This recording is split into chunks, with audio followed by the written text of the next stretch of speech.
Thank you. Please note that a recording is being made at the direction of the board and that the recording may capture sounds of those attending the meeting. I'm sorry to interrupt. It seems like we haven't been, there you go. It's all good now. You may proceed. Sorry about that. Thank you.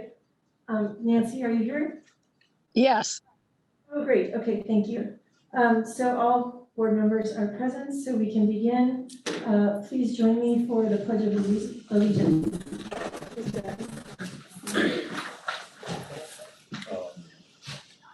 The Pledge of Allegiance Which is the flag of the United States of America, and to which it stands, one nation, under God, indivisible, with liberty and justice for all. It's like one of those choral songs.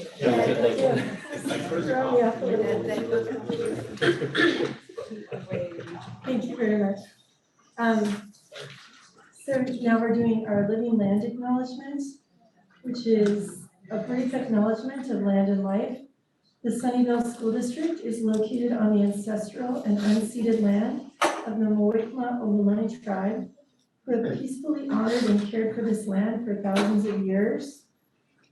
We recognize that every member of the Sunnyvale community continues to benefit from the use and occupation of this land. We acknowledge our responsibility to learn from the wisdom of the Ohlone people and to consider how we might work to repair injustices and to move forward in honorable ways. Item 1D is recognition.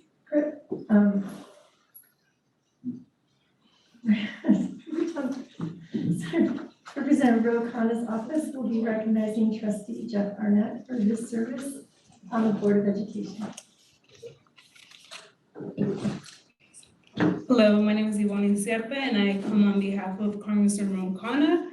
And I would like to present this certificate of special congressional recognition to Jeff Arnett, Sunnyvale School District Board of Education trustee for 20 years of dedication and hard work as a public servant. We wish you a wonderful retirement.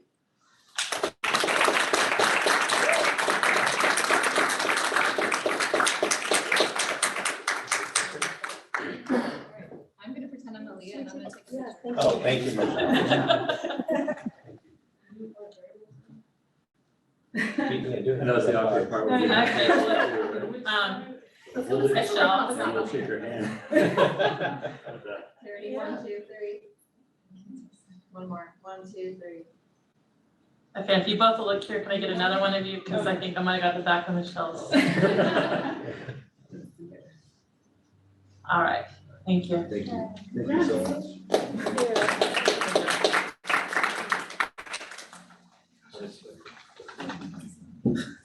I wrote down, when I was typing it up, I must have been like flashing forward. I wrote down President Ro Khanna, so it's a future sign. One day. Thank you.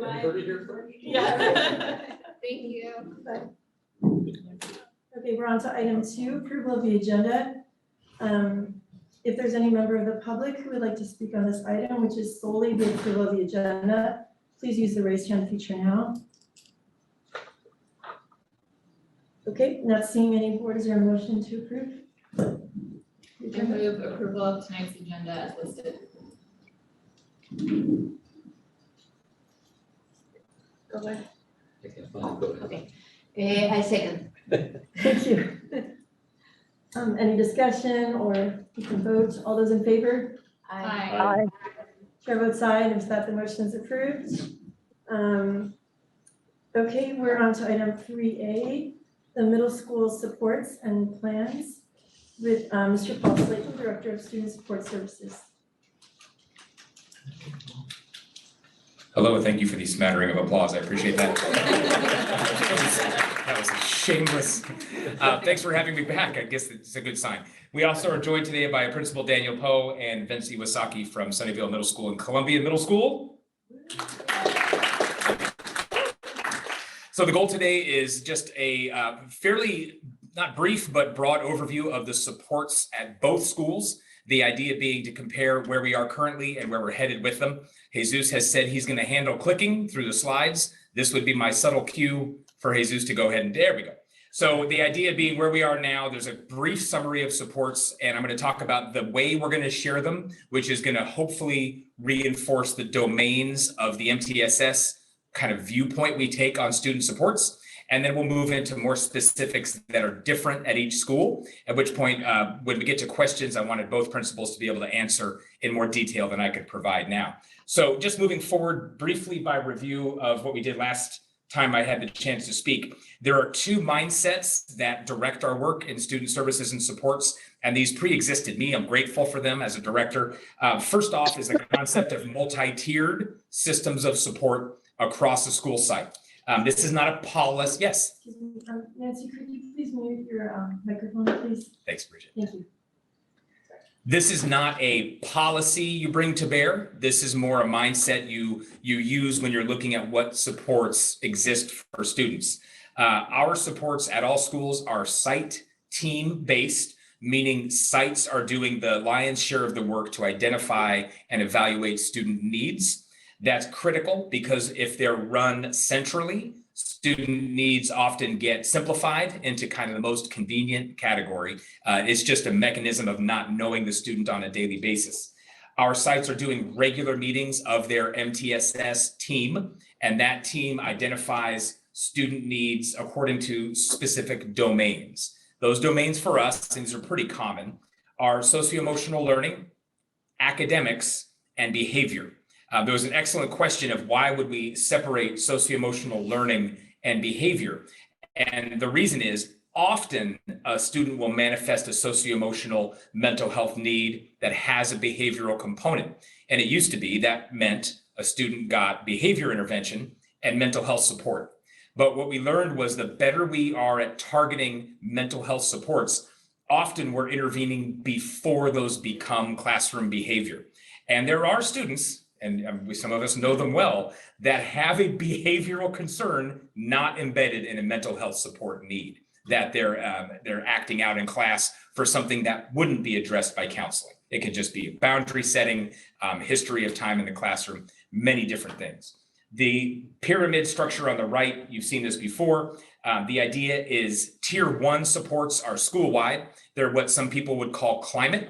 They're things like activities that are all comers, basic policies around conduct. Those address the needs of about 95, 96% of students. Tier 2 supports are targeted, and that means you've identified a student is manifesting a need in one of those domains.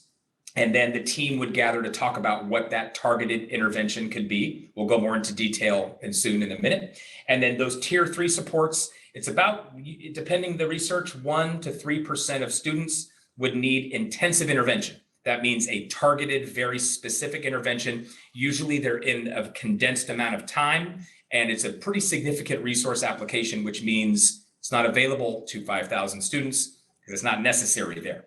So moving forward to the next slide, a convenient way to think about this is the umbrella. I added attendance there because attendance can fall under the MTSS umbrella.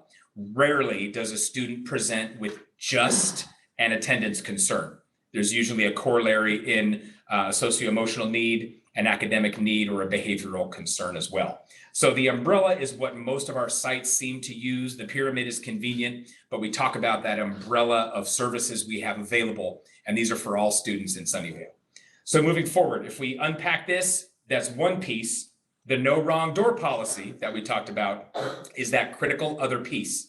That this was the thing we spoke about the last meeting from the Medi-Cal world, realizing families with the least resources were being asked to navigate the most complex system as a family needing tier 1, in this case, medical support or providing health services, healthcare service. So families who presented needing the most support in healthcare were having to navigate the most complex system with, frankly, the most dead ends for getting service. If you've ever called a 1-800 number and dial 1 for this and 2 for this and so on, the Medi-Cal version of those phone calls is unbelievable.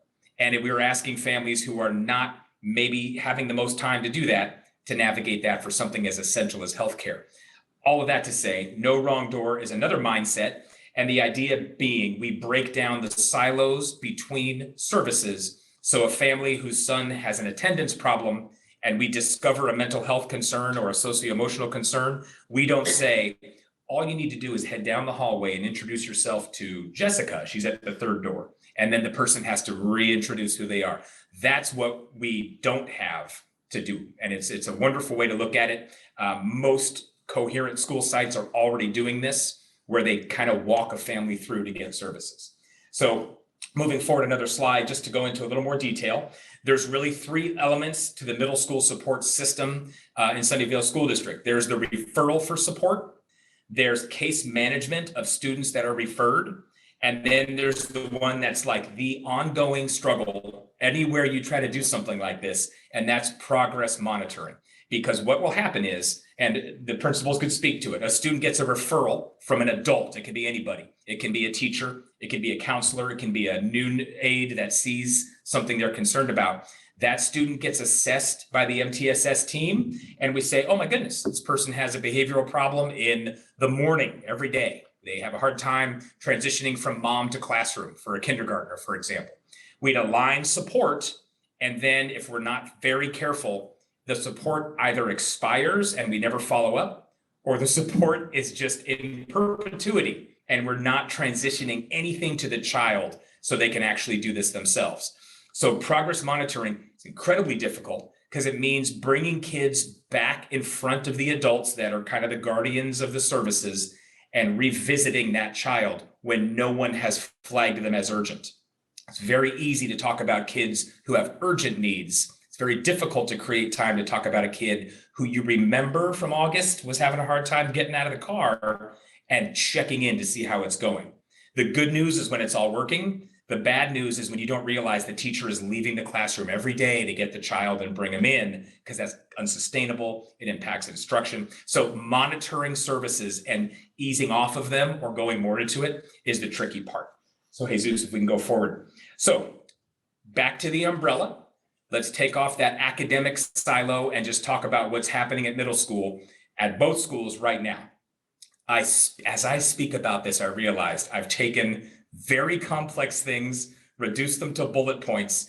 And behind me to my left are 2 people going, really? That's how you're going to describe what? So they will bring us a lot more detail. But in general, what we have happening for 6th graders, that our middle schools, when we went to middle school, all of us probably had roughly a 6-period day. Most periods were in the 50s of minutes, and every day was likely the same. Both middle schools in Sunnyvale have days that are created with extended time.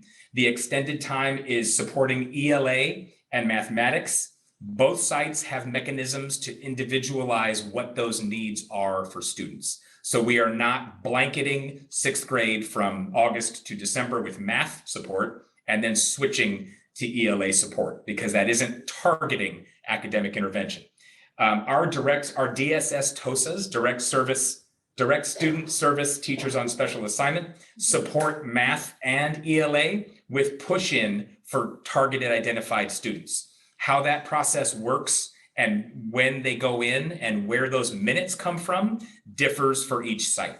The PE requirements are different for 6th grade. So some of that time has been fairly creatively, I might mention, not having seen this in my previous district, has been aligned and given over to academic supports. 6th graders don't need the same amount of PE within the day. So instead of just going, it's fine, we're finding ways to very specifically give support to the students that need it. For 7th and 8th grade at Sunnyvale Middle School, there is academic support time. Is it called AST, Vince? Yes, it is. AST, I got the right acronym, occurs, I don't want to go, twice, help me, Vince. AST is daily. Thank you. See how I pivoted? It's daily, and students are rostered, meaning they're with teachers. You know what? We're going to get to them being able to fill this in because I'm going to keep checking. It's going to be awkward. CMS has a different setup. They have a flex advisory time. We'll talk more about what programs occur there as well. All 7th and 8th graders have daily academic support outside of the classroom that's accessible, and targeted English learner support during those daily classroom sessions. The key thing, if I were sitting on the other side of this, not having looked at it, I would notice we are targeting more academic intervention than is common. We are not creating blanket grade level wide interventions and just hoping students are caught up by it. Moving to the socio-emotional piece of the MTSS process, a tier 1 socio-emotional work. These are embedded within the teaching skills we see in the classrooms. Panorama has a domain, a module called Playbook, where you can go in and actually pull socio-emotionally related lessons. As a district, we're moving forward with socio-emotional cultural lessons to empower teachers to do more of the kind of normalizing of the classroom environment. It's very difficult to teach boldly and be careful with students that can be students of trauma or students who haven't been in the traditional classroom because of the pandemic. So that's tier 1, that's everybody. As a student moves up in services, remember, we don't tier students, we tier services. So a student that's in need of tier 2 services, they may be receiving individual counseling with our CHAC, Community Health Awareness Council counselors. They also are doing CHAC, they have groups that we have within the school day and before and after school. Those are referral groups. One of the more powerful interventions is check-in, check-out. This is where a student is assigned to usually a non-instructional adult, and that adult sees them at the beginning of the day and the end of the day every day.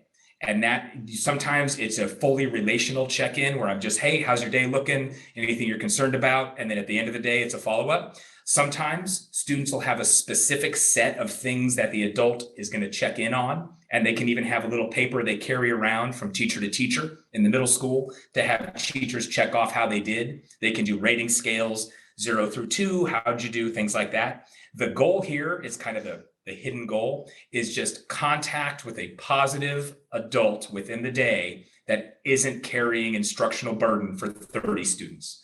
I've seen it work magic. Students that have rarely had an adult just express a minute or 2 of interest that isn't related to an outcome. So check-in, check-out is a tier 2 support that starts with a student that would present needing tier 2.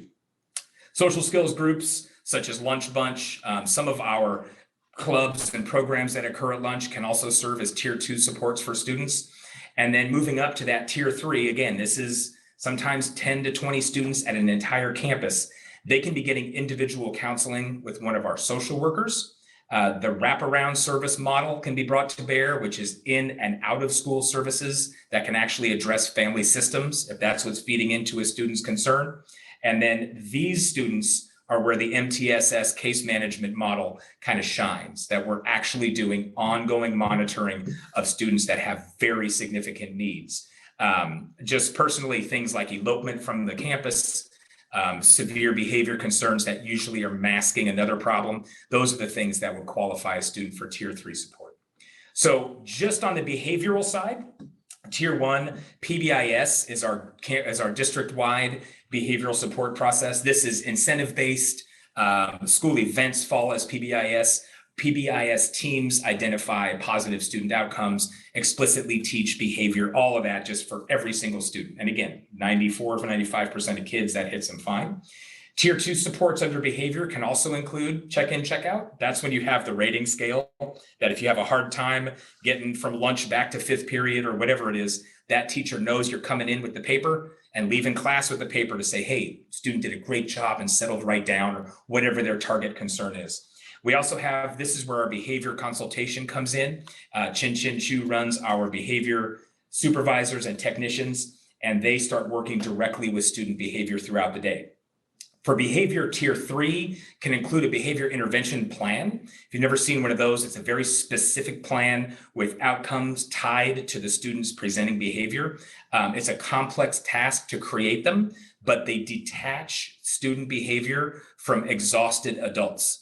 The purpose of a BIP, is what it's called, is when an adult has reached the end of their rope, they are a terrible source for how the child is actually behaving. I was talking about this with a principal today who said, there's a teacher who can say, John, it's always Johnny, I gotta pick another name, but Johnny came in this morning, I can just see it, it's gonna be a bad day.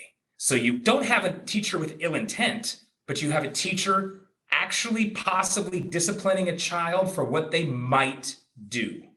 Now, teachers are usually right, so I'll give that caveat, but we have to disrupt that with a totally independent, objective look at how that behavior is functional. All behavior is functional for a student. If you really pull away, and we talked about this last time, a student can act out in math class because they'd rather look tough than dumb.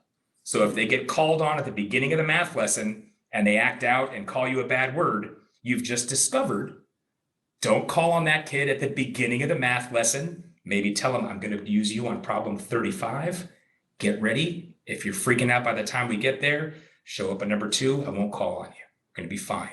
That's a totally easy, and that's a very oversimplified example too, but that's something that a behavior intervention plan could identify. And then finally, behavior intervention services. In Sunnyvale, we have behaviorists able to work with special ed and general ed students, and that's not always a service available. So that's a brief summary. Jesus, go back one time for me. Brief summary of how we work with behavior. The asterisk is critical, and I don't want to go too far. These things are not the site's discipline process. That still exists. A student out in the schoolyard does something inappropriate, does not mean that the only discipline work available or consequence or support work available is through this process. We still have school discipline. Restorative work and discipline have to be hand in hand, or neither is really functional. So going forward, thanks, Jesus. Okay, site specific. My strategy here would be hand off to Principal Poe. A nod. Tasha gave me a nod. Principal Poe, you mind coming up? Thank you.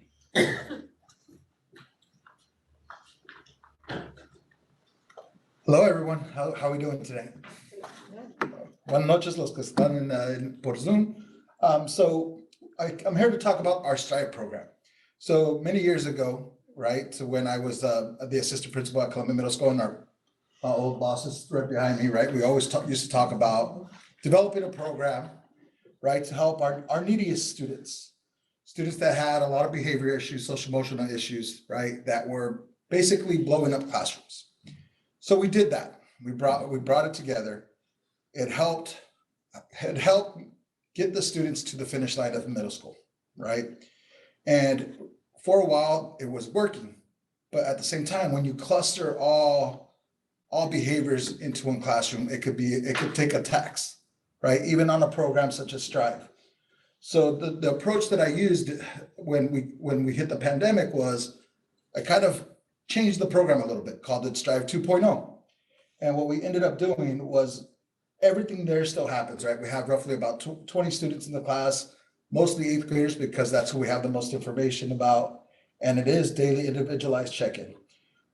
But what we ended up doing was I ended up looking at engagement data during that virtual year and identifying students that were just blank screens, whose content grades were low, whose panorama survey was showing me that they weren't feeling successful. So based on that identified students, we kind of flipped the model to more of a social emotional lens. We attempted it.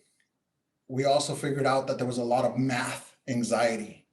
So then STRIVE became a program that wasn't just focused on English language arts. Now it also had an SEL kind of math program to go along with it. And we've had some really good success with it. Students feel successful. The STRIVE team themselves are able to, I can see how they've been rejuvenated, because now it's about teaching and learning again. It's not just about managing behaviors. Not to say there isn't behaviors, because those will always manifest in one way or another, depending on where our students are in their lives, right? But because we've been able to do this, it's more targeted. Students are feeling more successful. We see growth, and we're able to set benchmarks throughout the year. It really is a team effort. So administrators try to pop into the STRIVE program as much as possible, so that the kids know that we built this program for them. We saw them. We realized that something was missing in our current system, right? And we noticed that, hey, let's attempt this for you because you deserve this. And I think kids are really buying in to Mr. Gonzalez, Mr. Jeff, and Ms. Laura. And I think that's, you could see it because they're taking the skills that they're learning in the STRIVE program, right? And they're applying it to other classrooms, right? The second component that we've tried, we're in our second year of implementation, is teachers' office hours. So CMS has two late starts. So on Thursdays, we have our non-zero period teachers, because zero period still happens. We have office hours for students to be able to come in and get additional support from the subject matters that they are struggling in. So they're able to make appointments with teachers, or they could just drop by. Me, I'm a big data nerd. So I like to pull exports and look at all the grades. So I'm in the process of doing that because we just ended trimester 1. So I'm going to list it based off of students with IEPs, our emergent bilingual students, our EL students, right? And really look at all their grades and seeing, hey, who isn't being successful right now, so that we could be targeted about who we're inviting to office hours, right? It's not just putting on the kids, but it's also about us reaching out and making sure that we're inviting them in. Because let's be honest, if I was a middle school student, you're asking me to come in at a time when I don't really have to be there, I'm not, right? But if you have that relationship and you make that bridge, you bridge the homeschool life, then they're more likely to show up because they've been invited, they know they care, they know that you see them. So that's been the office hours. Is it where we're at? Is it where we need to be? No, there's still a lot of tweaking that needs to happen. We're in its second year of implementation, but it's a good start, right? The other thing that it helps with is at the end of the day, a lot of teachers are tired, right? So let's try to get that intervention work done at the beginning of the day, as opposed to the end of the day after you've seen in middle school, sometimes up to 190 students, right? So that's kind of the model that we've been focusing on at Columbia for this year. Is there another slide? All right, so now I'll hand it over to Vince. Mr. Clark. Oh, I also want to emphasize that Mr. Poe is, when he talked about that initial portion there, is Strive is trying to pivot based upon who's enrolled. So there's like the framework of what's happening, but changing programmatically based upon who we're trying to serve. And I think that's the power of the program. So I just wanted to add that, and that's the piece he's trying to add to the program. thank you. Strive is also an elective as well, or you have an elective Strive? So we actually have a Strive Flex. So last year, we haven't done it so far this year. So for trimester 3, we're gonna allow 6th and 7th graders to opt in. We did it last year and it was actually quite successful because we had about 20 students that aren't on our radar that have heard about Strive, that see what Strive is doing, and they want to be a part of it. So they opt in and they actually go into the Strive program via Flex. But that's an opt-in. It's not because we're seeing anything. They just feel that they need additional support and they hear great things. Thank you.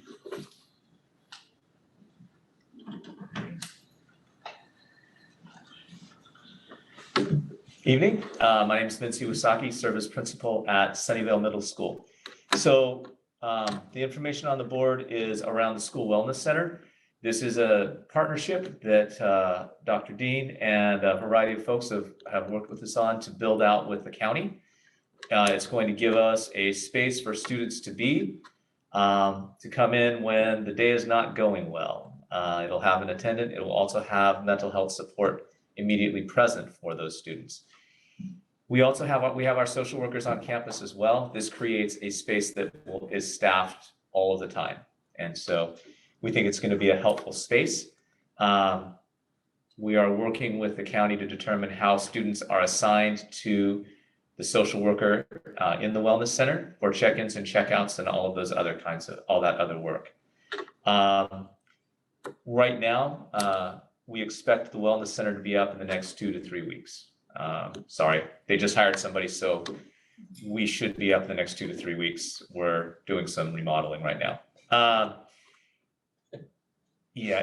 Well, the problem is when if it's a space that's not actively occupied, then other things find their way into that space. So we're going to take care of that. I would like to just update you. I know I was here a couple of month ago, and we talked a little bit about the programs that we have at Sunnyvale Middle School.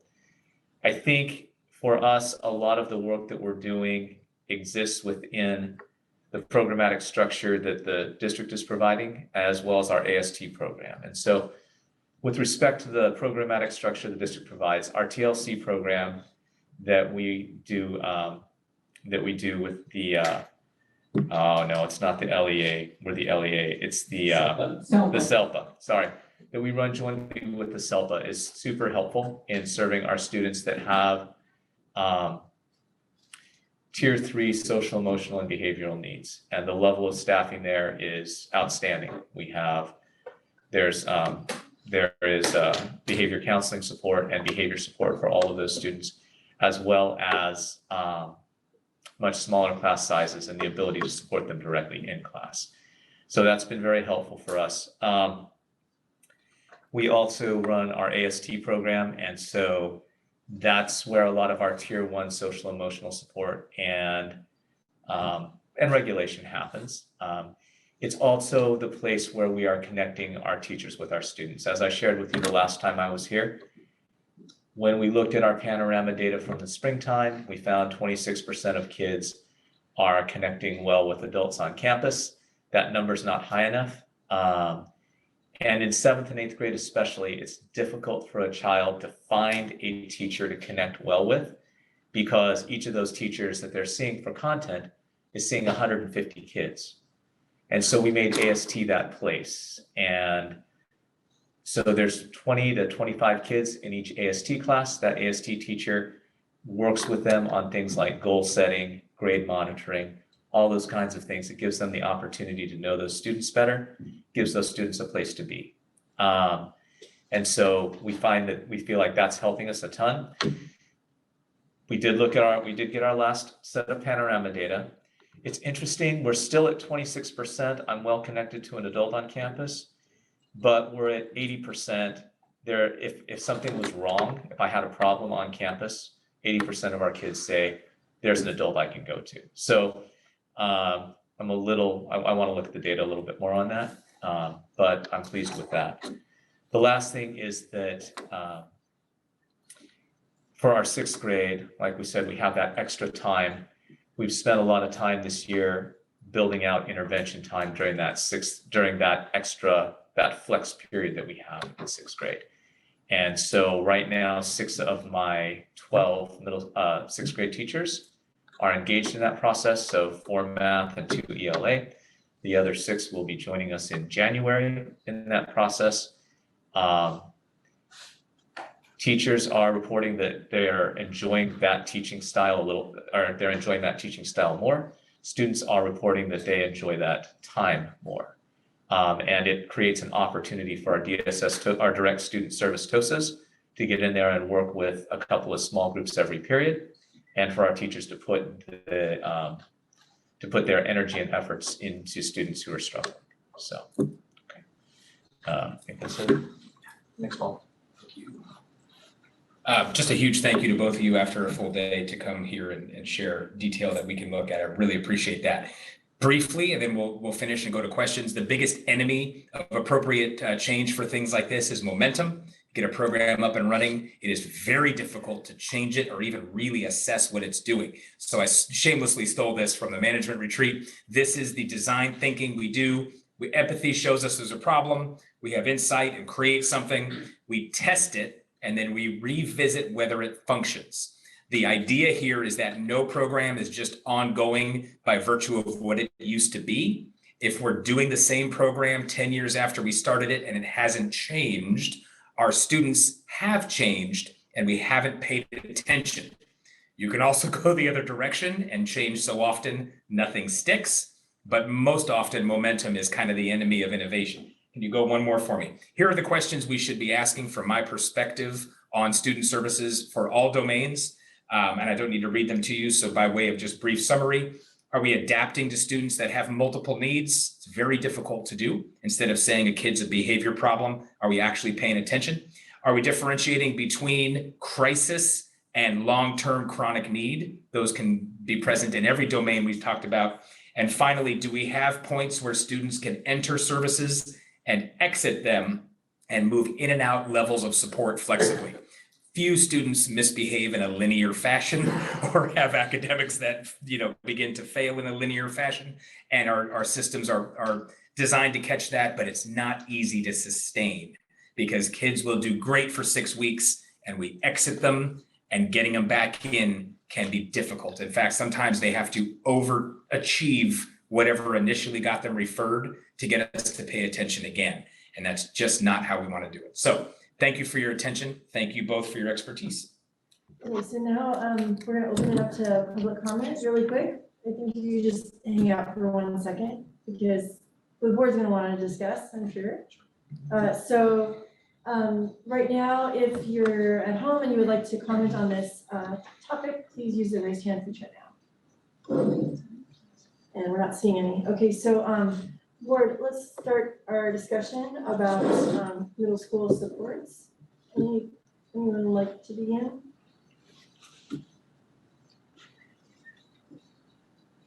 I don't really have a whole lot, I mean, like, those are really great, those questions, right, those are really great questions, so it seems like we're doing good stuff and on the right track. And it's tricky, like you shared. I have some specific questions. So for middle school in particular, my understanding is that the MTSS teams, that it's like a very intense process because there's so many teachers typically involved with each student, or like the middle schools are large schools. Is that, Nancy, I think you need to mute yourself. I think you're not muted. Thank you, sorry. Anyway, so my question is like, what are the ratios right now for, like, let's say the social workers who are running the MTSS teams or those things, like, are their caseloads just too high? Because in the past, I've heard that it's just unmanageable for the amount of need that there is for those services, because SMS, even if you have 1,000 children, it's quite large. Yes. So. I can speak to that. Thank you. So it depends on which domain we're speaking of. Attendance, we have the resources to apply to every single student that triggers our attendance intervention process. Behavior, students get quality and pretty consistent response on behavior, as well as academics. Speaking to SMS just this week, I spoke to their lead social worker. There are 30 students on the wait list at SMS to receive individual counseling support. The reason that number came up is because when the wellness center switches on, we want to know how quickly, not we can give them a list of students, but they'll be up and running to start to go through those contacts. The social worker, she's very capable. She triaged who is on the wait list. These are not minor concerns, but these are things like socialization concerns where a parent called and said, my student needs more friends. That obviously we don't have a mechanism for that, but we address it. So those are the kids that are on the wait list for those socio-emotional support services. If one of those domains is overwhelmed, I would say, given where we are post-pandemic, that is the one that is overwhelmed. It's not district-wide, and that wait list is very fluid. Sometimes it's down where everyone's being seen. Post-holidays in January, we'll see more students referred, and it's pretty natural. But that's the one where we have enough people in place, but more people seek mental health supports right now than we had pre-pandemic. That's an interesting phenomenon. I don't know why it's that way. The other domains do have, from my perspective, appropriate resources. If either of you have feedback on those, don't hesitate to jump in. One thing we've been hearing as well, like when you're talking about chronic versus short term, Yeah. we're hearing that in the world, there just are there's nowhere to refer teenagers to for mental health. So I think the schools are it. So like if you get a kid on service because they're depressed or have a lot of anxiety or something, I can't imagine that they would necessarily roll off. So, I mean, I guess I'm just wondering, SMS right now they're going to have a wellness center. Right now it's the team that's there, right? Are we thinking that we're embedding things? Like, are we thinking that, is there any reason not to do a program like Strive, like to fund that sort of a program at SMS? Like if we gave SMS the resources, would they not use them? So right now, and I don't want to speak for Vince, but we spoke about this earlier. Right now, there's an acclimation process for Vince's leadership, new members of his team, an additional social worker who started this year at SMS to start, that's not fair, to try to implement at this phase wouldn't be the best use of resources because the resources we have in place aren't yet at capacity and working as they should. So if we were to start, from my perspective, start something now or say, hey, Strive is working, let's go there, it would strain the implementation to the point where I think we would see an underperforming wellness center and we wouldn't see either social worker working to capacity. Our chat counselors at SMS are currently full, but they also terminate with students at different rates, especially with minor counseling. So I think it would not be the time to bring something new in, but the vigilance piece on that cycle that I showed is the thing that we're doing. Is this working? Is the system, when the wellness center is going strong and staffed, are we still overwhelmed? And then we look at, hey, now it's time to add an element.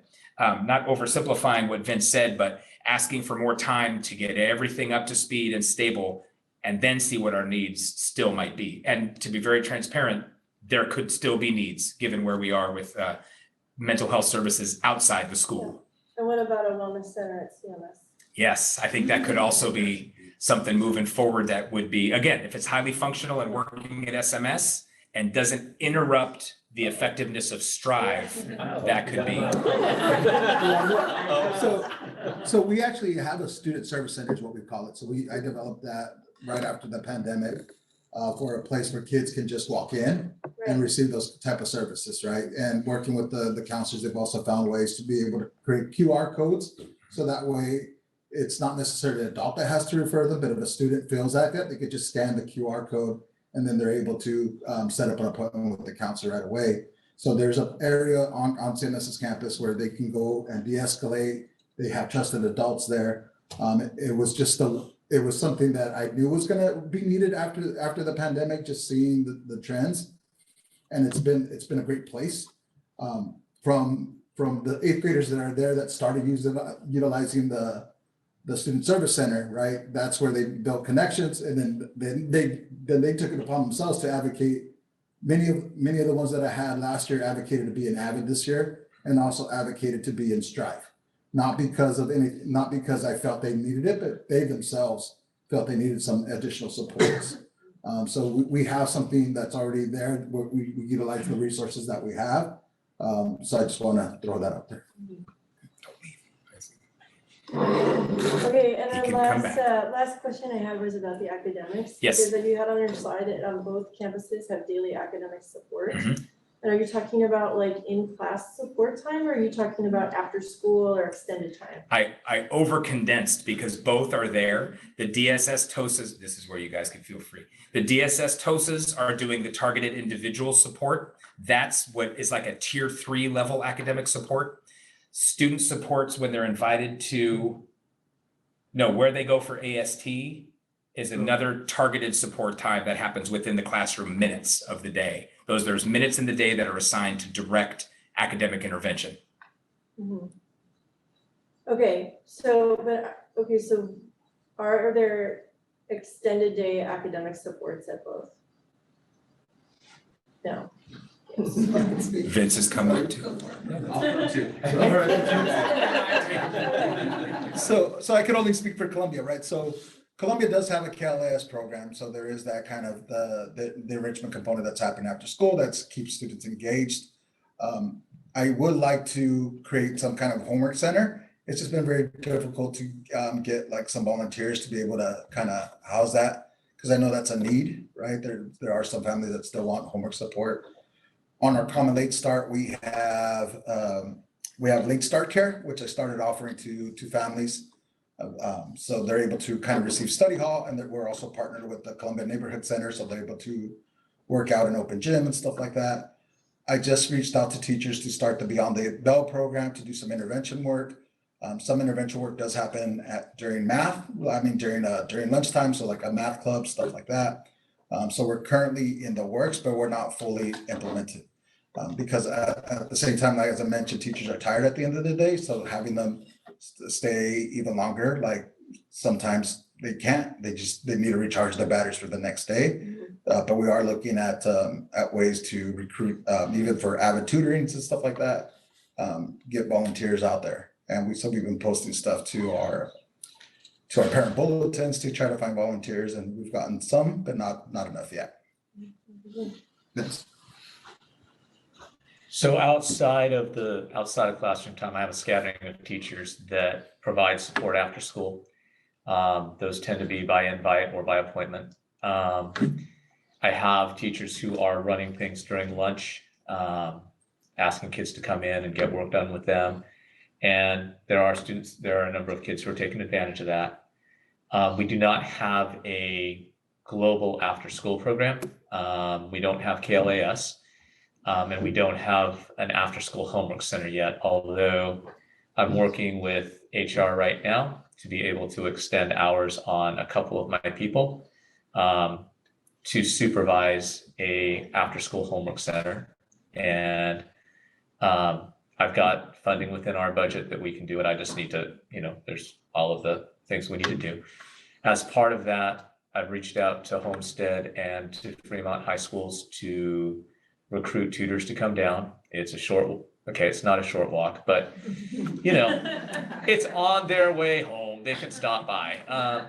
And given the high school schedule where many of them are released, on any given day, there's a significant number being released about 1 o'clock. That would create an opportunity for us to use these guys. And so I think between now and Christmas, I'll probably be able to train up a crew of high school individuals who can help us, and with the goal that we would open in January. So that's my target. And obviously the long-term goal is this becomes a pipeline. And as my 8th graders move up to high school, they remember what a great job their tutors did, and they come back and they tutor and they become part of that. And I would hope we'd be able to hit the ground running with this next year. But I think it's a significant resource that we could use that would be met, that would serve all of our students well, because and to do it, there's some adjustments we would have to make with our busing. Like I'd need to get a late bus for my students who are staying from the bus lines. So, okay. So were there any other questions for the middle school supports or MTSS in general? I don't see any. I just had just a super short, we were talking about the check-in, check-outs. I don't remember which school, I think it was Columbia, but I'm just curious, like, who are the staff who does that, and when, like, are the kids like missing class time, or like kind of just a little curious what that looks like.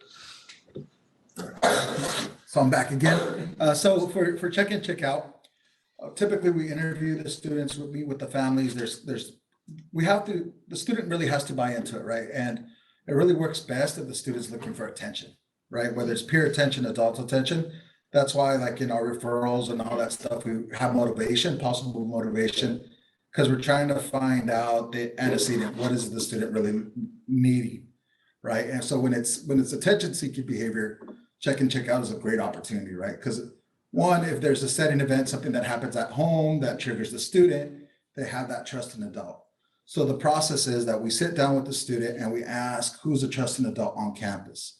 So based off of their responses, then we go and reach out to the teachers, custodians, it doesn't matter who, as long as it's a trusting adult. And we ask if they're willing to be their specialist, is what they're called. Once they agree, then they meet with the student, they create daily goals, and then they progress monitor the program, right? How they are doing in terms of, it used to be safety, respect, and responsibility. Columbia has actually changed its whole PBIS model to PRIDE, which is be prepared, respectful, integrity, determination, and empathy. So it's going to be a little bit more data collection, but we would really focus in on the need and track that data in the SWIS system, which allows us to see if they're meeting their goals. If they're meeting their goals, then we could graduate them out of the program. If they're not meeting their goals, then the specialist can meet with the social worker and then revamp the program and see how do we tweak the supports that the students need. Thank you. Okay, well, I think that concludes our discussion. I just thank you for all your work on this and thanks for coming in and interesting. And Absolutely. Really you. appreciate your time and your expertise. And, you know, we just want to support you guys and build on things, right? Thank you. So, yeah,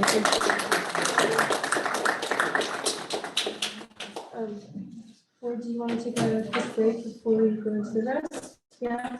Or do we need to wait till 7? We don't have to wait. We don't have to wait. Why don't we take a 5-minute recess though and come back at 6:56? 6:56, so we'll take a 5-minute recess. Thank you.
Item 4, comments from the board and superintendent, and we can go down the line.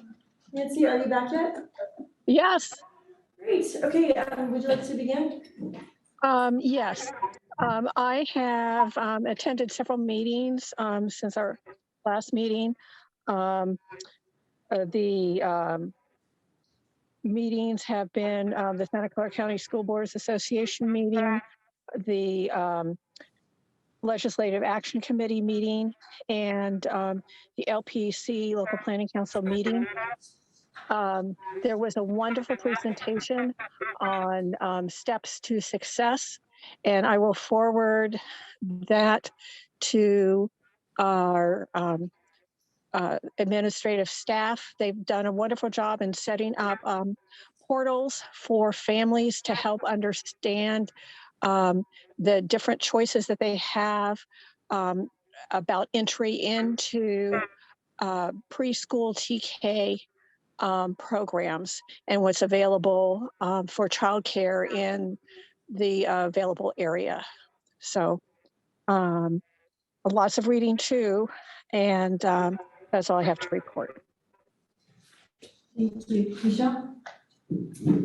Just the two, just 2 things I want to highlight was I got to do the CMS mock interviews, and that's always really fun. I hadn't done it since COVID. So that was really fun thing to be a part of, and then attended the I don't know the title, but the Sunnyvale United Against Hate candlelight vigil, and appreciated Bridget's comments and the other comments that were shared, and it was just a really neat event. I hadn't been to, like, I've seen like on TV or something, like candlelight vigils, but I never attended one, and it's such a neat thing when I'm getting emotional, like when like a candle gets lit and then you light someone else's or they light yours, and then like as we were talking to people we didn't know and the light went out, you share it, and it was just a very cool, I knew they were good, but it was just a very cool experience, and just so many analogies with that idea of that light and literally the warmth it provided, and just the like connection of you sharing your light and someone sharing their light with you, and that was a unanticipated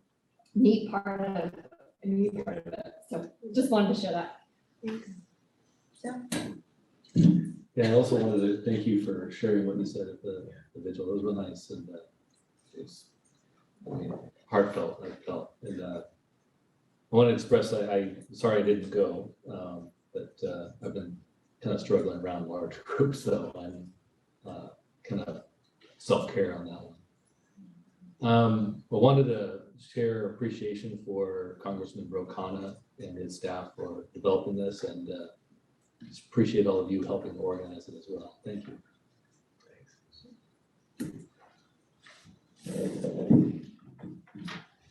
Okay, now it's on.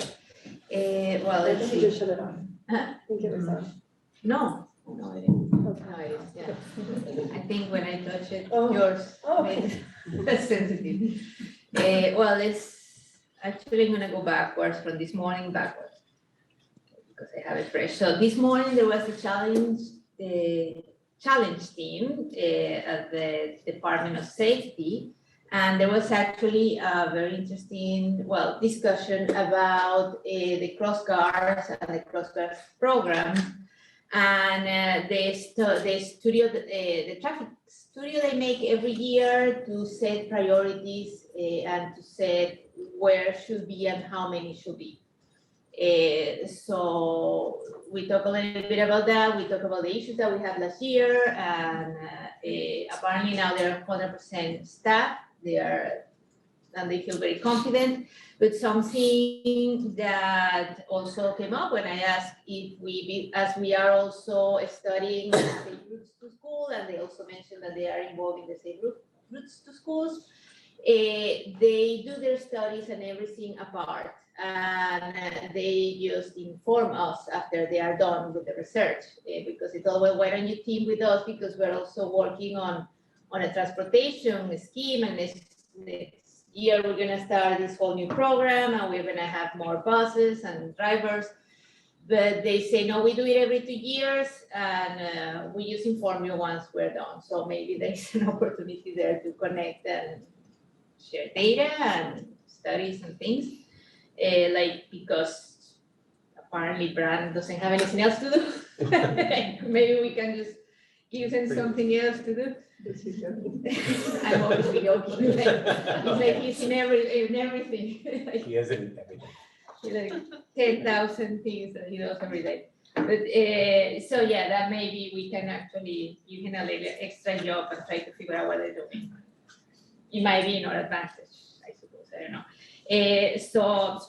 Then yesterday there was also counting backwards. The last meeting I went yesterday was the Santa Clara School Boards Association. We talk about again publicizing the Hoffman's Award. We are gonna submit something that's the time. We have good chances. Yes. Good. Yes, good chances. Not many people is applying, so we should. We should always because we're awesome. Anyway, then before that, I was to the Family Institute in CMS, and it's a very big group, and it's awesome. A lot of parents are learning everything. They had a chat about how to get the kids started towards college, how to get the kids looking at college right now. So that was very engaging, and they had dinner and anything, and they had like at least 40 people. So it was a very big group. So it was a good thing that they're doing. There was also the PTSA and the ELAC.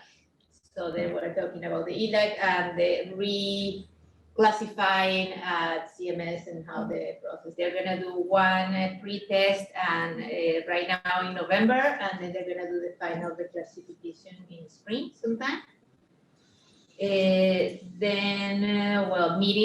More meetings for the Kaufman's Awards. Last week there was this another full day on the workshop of Leadership Sunnyvale, and that was more about urban development. I think that's pretty much most of the work this week. Thank you. Okay, so I sent in all my stuff, all my activities and meetings and everything, but there was one thing I wanted to talk about was the 8th grade interviews at CMS. And it was just awesome. I mean, they have every single 8th grader come in and talk about what they want to be. They interview for a job with you, and they were really well prepared. They didn't really dress professionally this year, but I think that wasn't the emphasis. It was kind of like they just, but they looked pretty clean. So that was good. Yeah, everyone seemed to be wearing deodorant. It was positive. But it was like really great. They were so excited about everything they wanted to do. I think I had 3 veterinarians, somebody who wanted to be a freight train engineer. He thought he'd be a good conductor or a good engineer, but he didn't want to deal with people. But he was really interested in the train system, and he just said, they had great questions. He said, so do you think that that's a living wage? Do you think I could support a family? Because I did the research, and it's like, he said, I think it's like $50,000 to be a freight train engineer. And he said, I don't know if I could live here on that. And I said, well, that is pretty tough right here, but there's lots of places in the country where you could live on that. You could live for $50,000. I'm not sure how many freight train engineers live in Sunnyvale. And he said, good point. I think of the main hubs are all other places. And I'm like, okay. So we had a great conversation. And then there were people, and it was really you could tell where there are areas of, lots of people wanted to help other people. They wanted to become immigration lawyers, family advocates, defense attorneys, public defenders, in-home daycare, business people. And so it was just really interesting to see they had this very helping and entrepreneurship mentality. And it really got me thinking. One of the big concerns that they had was about the time it would take them to get through college. It sounds like a long time to go through school and the amount of money. And so I started talking to them about the new dual enrollment where you can earn college credit while you're in high school. And they were so excited about that, and so I just think that you know, and then the other, I also started talking to the veterinarian people about animal assisted happiness because they live in Lakewood Village, or in the Fairwood area, and they were saying like, and I was saying, it's right in Valence, it's right near you. And it's a great volunteer opportunity for teenagers. But it's just so exciting to see how positive they are and how forward-looking they are and how they just want to help other people and they just want to do, you know, they just want to be independent. And it was just, they were just adorable. So I really enjoyed that. So I was grateful to have that opportunity. And then for Leadership Sunnyvale, when we were doing the urban planning, they gave us this problem. And you know, you had to make the money work, and we had all day to do it. We were given a problem to redeveloping this one chunk of land, and they said they had these interests from the community, and the interests were all conflicting. And one of the issues was a homeless shelter that you could either leave in your development area, or you could pay $1 million to the city, and the city would find another spot somewhere else for that. And it was just, and then there was the skate park. And it was just fascinating to me how many people, like our mission statement for our little team was, we're there for everybody. We want to like be supportive, be a place for everyone. But they were so fast to get, almost everybody tried to argue about getting that homeless shelter out of there. And then even when we left the homeless shelter in, the people who were critiquing it, like their biases towards the unhoused also came out. They said, well, now what's that gonna do? And you know, it's like the numbers worked. It just really made me see that like for any, for all these services or for things that are these topics that are controversial, you just really need to do so much outreach and so much community partnership and education. It was actually kind of shocking to me. I just couldn't believe that everyone on my whole team wanted to get rid of it. But because it was in the mission statement, we got to keep it in. So, okay, anyway, that's my update. Thank you. Hey, before Michael, and I forgot the board office hours. So we had board office hours this week, but very small attendance. But we did get to hear, he's not here left. We did get to hear from the Columbia Middle School principal a little bit of stuff they're doing, some of the stuff he said today too, so. Yeah, there's not really much to report out from the board office hours. Yeah, and I think with schools, like, with some of the schools where their parents come at different times, like maybe, like CMS has a big PTA or ELAC meeting or something where they have parents already there, or maybe there's times when other schools have people there. And maybe that's when we want to go for like a short period of time, maybe after drop off is good. Okay. We forgot something very important that happened last week. Super important. There was the science night at Vargas, and it was awesome. They had the one astro engineer that worked at NASA, and he developed the Artemis, which was launched. It was launched, isn't it? Because they didn't. It was supposed to be launched yesterday, but I wasn't paying attention if they launched or not. But it had been delayed a few times for weather, but it was definitely going to be yesterday. But he worked on that, and he was part of the team. So, and then everything was space team. So that was great. He had a great attendance. I think more than 100 kids were there with their families, and the community was involved. So it was a great event. Okay, so just real quickly, getting back to your Leadership Sunnyvale activity, I hope that you put a public school at the center of the development, because public schools are the core of all communities. And that's really important as the city is developing its Moffett Park specific plan. The city must include space for K-8 school or schools, because there's going to be 2,000 students generated from that. And we don't have land or facilities to accommodate that. So I'm going to say that every opportunity I get. And that wasn't even on my list. So the highlight of this past week was the Student Leadership Luncheon, and I'll give you a little bit of summary of that in the weekend update. The students were amazing, 2 students from every school. I had them rewrite the LCAP goals in kid-friendly language, and we might just use what they wrote because it's much easier to understand. And then I thought, well, that's pretty good. That's getting a lot of input from the kids. And then I started opening up for Q&A, and they were ready. They had tough questions, important comments, and Aaliyah did a fantastic job putting that all together. I'm gonna share it with my team next week, and a lot of the principals were there. So that was an amazing activity. We'll have another one coming up.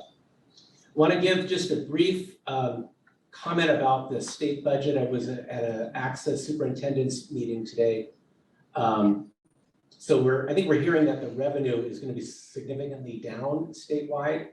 However, because of prudent planning on the part of the state, the Prop 98 guarantee will be met. So the anticipated COLA is in the 8.5% range, even though the revenue is down. We're going to hear more about this at AEC. And they were saying that they anticipate that all the ongoing programs, for example, universal meals, all that are outside of Prop 98, they anticipate that there would be funding for those to continue. So this is all good news. However, any ideas for new funding or new programs, and the example they gave was like pension reform or pension health. They said we shouldn't expect sympathy from the other parts of the budget, which are going to be severely cut. So relatively speaking, that's good news. We are not an LCFF district, so and our property taxes will not be 8.5%. But that's just like we're going to be hearing more about this in the next couple of months as we plan our budget, and then again as we go to AEC. You each have a flyer for the Rotary Crab Feed, which is back on. We're very excited about that, January 28th from 5 to 7:30 p.m. at St. Cyprian. That's an opportunity that's available to the whole community. It's a fantastic event. I see some people nodding. These must be people who've been to it before, and I encourage you to go again. If you need tickets, you can contact the super. You can contact me or Jeremy or Aaliyah. And we'll make sure, or on the flyer, there's actually a website that you can go to. And the last thing, board, is I just drew up a first draft of the board meeting calendar for the next school year. So we're pretty much set through the spring, but for next school year, typically we would approve that in the next meeting or two. So let's take a look at that and give you some feedback, and then we'll put something together. So that's it. Thank you. Okay, and item 5 is comments from the Sunnyvale Education Association. Get up, lady. Do you have to turn something on, or is this already on? It's on. All right. Well, hello, everyone. It's been a while. Normally, I'm traveling home from my rep council or exec board meetings on Thursday evenings, and so the connection up Highway 9, I lose about halfway up. So I watch you guys on my phone, and then when I get home, I finish it up, but it's usually after comments are made. So I'm excited to be here tonight.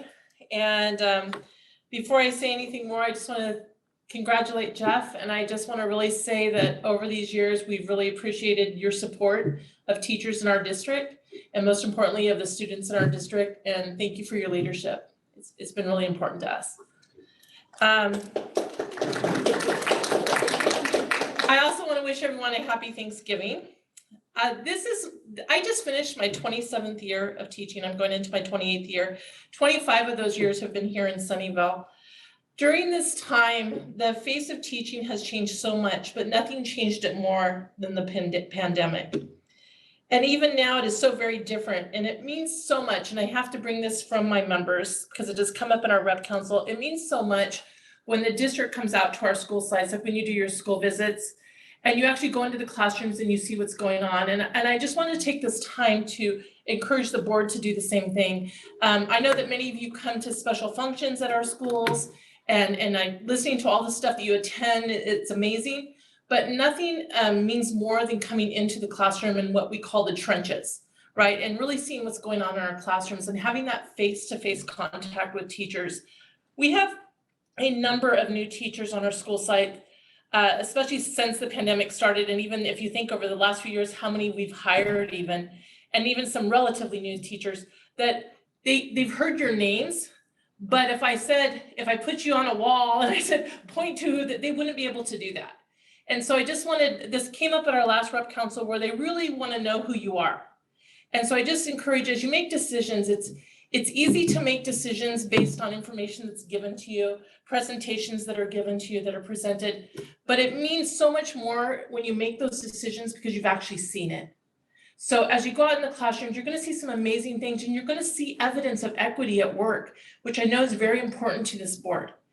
But it's just so different to actually see it than to just hear the reports that are given to you, to hear the results of Panorama, right?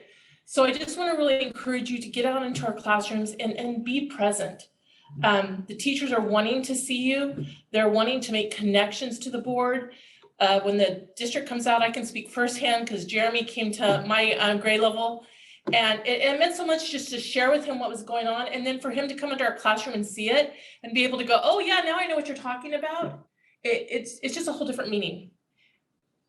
Teaching prior to the pandemic, it's not the same as it is now. And you won't know that unless you actually go into the classrooms and see it.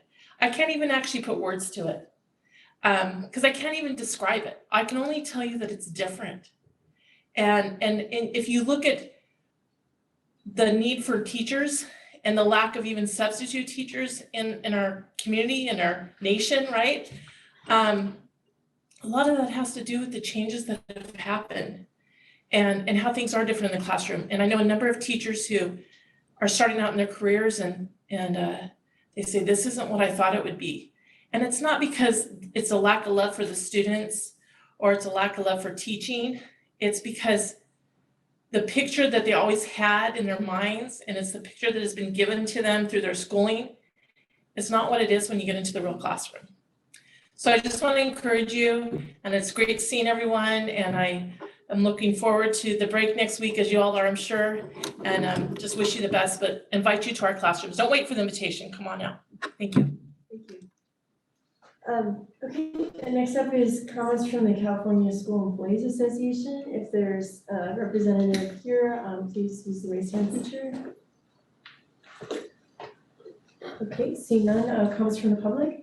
This is the time for the public to comment about things that are not on the agenda. This portion of the agenda provides an opportunity for members of the public to directly access or address the governing board. Okay, thank you. Sorry, I lost my place. However, provisions of the Ground Government Code 54954.2A and .3 preclude any action being taken on any item not appearing on the posted agenda. So in plain speaking terms, the board can only receive information during this time. We cannot speak to and are not about items that are not on our agenda. So I have one speaker card here. Is there anyone else online who would like to speak? Okay, Michelle Eugenie, come up. Hello, I'm Michelle Eugenie. For those who don't know me, I am the president of the Sunnyvale Education Foundation. I'm also wearing my Cherry Chase red because I know we got that coming up. It's been a little while. It is fabulous to see you. Beautiful new pictures. It's just a pleasure. But I am not here to pat you all on the back. You all are fabulous. You know that. I am here to deliver money. And you don't need to speak to the agenda on that. I hope it's no Brown Act violation. But the Sunnyvale Education Foundation is very proud to be able to support enriched high-quality education opportunities for all students at all 10 schools in our district. And about a month ago, we delivered a $12,000 check, and tonight I'm here to deliver the remainder for the other 9 schools in the amount of $90,000. So that's $102,000 for spread across the 10 schools, and it outlines how that is meeting needs and projects and ideas and wishes and dreams at each of the schools, because we know each school has its own flavor, its own fabulousness, its own particular needs and ideas and things going on. Some of them are in the starting phases, some of them are continuing. We are so excited to continue to be a good faith partner with you all as a district office, but also with our individual school sites, school leaders, parent and community leaders. And we thank you for your support. I'm going to leave these with Jesus in the back, but I have a letter for Mike and a letter plus the check to go over to Lori. And I hope that next time we come with a check, I'm gonna have one of those big plastic ones. We're taking a picture. Okay, thank you. And Michelle, just real quickly, first of all, I want to say thank you on behalf of the district, of course. And especially, I think this is unusual, how for Ed Foundations, how committed you are to the concept of equity. Yeah.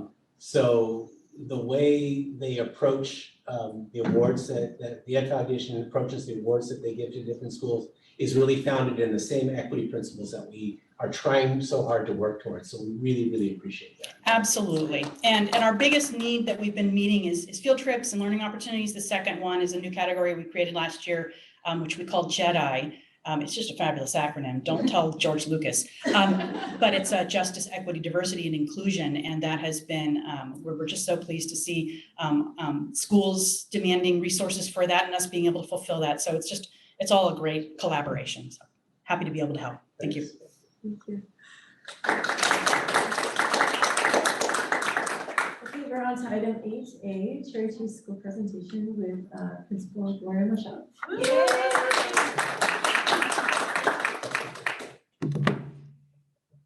Buenas noches y good evening. My name is Gloria Marchant and I'm the principal at Cherry Chase Elementary. And I brought a team with me who are representing the amazing work that's going on because we can only do our job if we have a great group of teachers and staff and support providers that are supporting us through the vision that we have at Cherry Chase. So I have Ms. Kristen Brett with me. She's our AP assistant principal. I have Wendy Smith. She's our third grade lead. I also have Elizabeth Carriage, our instructional coach, and Denise Lango, who is our special ed lead also. So we had Miss Song with us. She was our kindergarten lead, but she had to leave a little early today. So hit it. Awesome. So we are a part of a community that is extremely diverse, and our strength is within our diversity. So Cherry Chase is a school that has a lot of global learners. We have 608 students enrolled at Cherry Chase, and we consider ourselves a community of global learners whose students come from at least 52 countries. We have 106 English learners, and there are at least 28 languages spoken at Cherry Chase. And all are welcome here. As you can see in our quote, this is from All Are Welcome Here by Alexander Penfold and Suzanne Kaufman. And we actually read this book to all of our kindergartners. Kristen and I visited kinder classrooms, TK, and we read excerpts of this book because our goal is to make sure that we value the diversity that exists in our schools and that we are culturally responsive, not just teaching, but also socially and emotionally. So following the path set out by Dr. Gallagher and his team, we are moving onward with equity and innovation as we focus on providing students what they need when they need it to access high quality education and support. So we're using our 3 lenses to continue our laser-like focus on instructional practices. So moving onward with equity, MTSS, and innovation, we focus on instructional practices. We have been building on foundational literacy over the last few years. Same with Writers Workshop. Designated ELD continues to be at the forefront of what we do also. But we're also focusing our energy on UDL, Universal Design for Learning, to align with our goal of equity. And our teachers received this training really well at the beginning of the year. We had trainers coming and doing this training for all of us, including the administrators. And we realized that, and the teachers realized that they're doing a lot of this work already. So it is a matter of just nudging a few systems in order to continue to build on the universal design for learning and provide multiple entry points for students at every level to access just the curriculum, but everything else that we offer at Cherry Chase. And of course, we also continue to align our math. Our goal is to align it not just within each grade level, our practices and how we teach, but also across all grade levels, TK through 5th grade. Of course, as we do all of this work and we focus on instructional practices and interventions in the classroom, there's always students that need additional supports. And like Paul mentioned, and I love the fact that there was this presentation before us, because now we can see that alignment within our district, because without any planning, there is an intentional focus on MTSS, on supports, on equity, and the work that we're doing is aligning so beautifully. So when we look at tiering services for students, because we don't tier students, we want to share with you through the presentation later on what it is that we're doing to build capacity within our teachers and staff to carry on with this work. And of course, you know, the support that we also receive through our instructional para that works with students, pull-out services by our TOSA, and reading interventions and supports that exist for teachers to continue to develop strategies in the classrooms with the support of our instructional coach, which takes us to our PD and coaching supports. The one thing that I see as innovation in this part is the new teacher project walkthroughs. Kristen and I and Elizabeth, we've had such rich conversations after we've had those opportunities to walk classrooms with Cumberland, not just at Cherry Chase, but also at Cumberland, and having this professional development team that we can share practice, calibrate how we walk through, how we see the impact of instructional practices in the classroom, and how our work actually is being, how the work is visual, like we can tangibly see it in the classrooms when we walk in there. So I'm gonna piggyback on what Wendy says, come to our classrooms. The work that is being done is amazing. We're still working on getting better at it, but the work that is done by our teachers is truly impacting students, and I will share some stories in a few more slides. And the other thing that we're really grateful that I think is also innovative is having the opportunity for all of our administrators to participate in the anti-racist training. Kristen and I sometimes have very deep conversations about race. We have very different experiences from childhood to now that have made us who we are and why we do what we do. And the fact that we feel so lucky to have resources pour into us to develop us as anti-racist educators by having a coaching cycle also that we're looking forward to in December. And of course, everything that is embedded and supports that are provided through our TOSA and our instructional coach. And the next one, so we've been busy, we've been really busy. So we have a few things to celebrate. And the celebrations that we have for this year so far are that all our grade levels have completed their first round of collaboration days. And so every grade level gets a half day where they come together as a PLC and they collaborate. We do a survey. We ask, what is it that you guys are going to be working on? And we try to align their goals with the instructional focuses that we have at Cherry Chase. So we may provide some feedback. We might help them, guide the work. And it has worked really, really well. Also, all teachers are implementing designated ELD in their classrooms and guided reading. And we have a document where we know when the teachers are implementing this. So if we want to go see it, we are able to go and observe. We continue to work on what happens within that structured time. We're continuing to refine that practice, but the fact that it's happening and we're seeing it, it's really exciting. And it just, that's something that we really want to see continuing. All teachers implement Writers Workshop in all grade levels, including kinder all the way to 5th. Walk through data is shared and celebrated.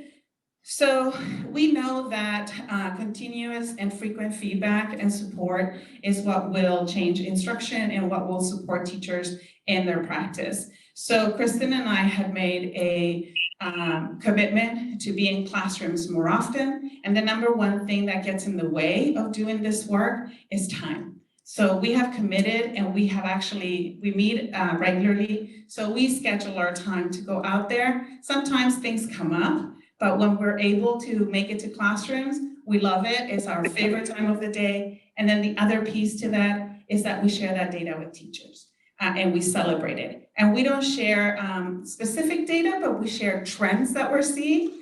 And that's really been helpful. Teacher accessing coaching cycles and support has increased. We're seeing more teachers accessing the instructional coach and doing the work and asking for coaching cycles. And again, increasing the implementation of UDL practices. And like I said, we're just nudging practice because most of these things were already in place. Every grade level planning at least one field trip. So as we moved out of the pandemic, we're so excited to welcome parents back, to get back on with field trips. So that is also on the works. And that happens with the support of our PTA as well, because most of the funding for transportation and so on comes from there. All second grade teachers are implementing classroom transformations. And there was a question about that, so maybe I can answer it later. Next one. We continue to do our weekly Friday flag assemblies, and we have 100% of all of our classes signing up to lead one of these Friday flag assemblies. And now it's not just 8, it was 5 to 8 kids that maybe did it. Now it's at least 80% of the entire class that actually is up there presenting and taking a leadership role. So Citizen of the Month, for example, tomorrow we're celebrating Citizen of the Month for the month of November, and we're recognizing the character trait of friendship. And for the month of December, we're recognizing caring. So we do this the last Friday flag of every month. We're increasing parent volunteers on site. Michelle? Yes.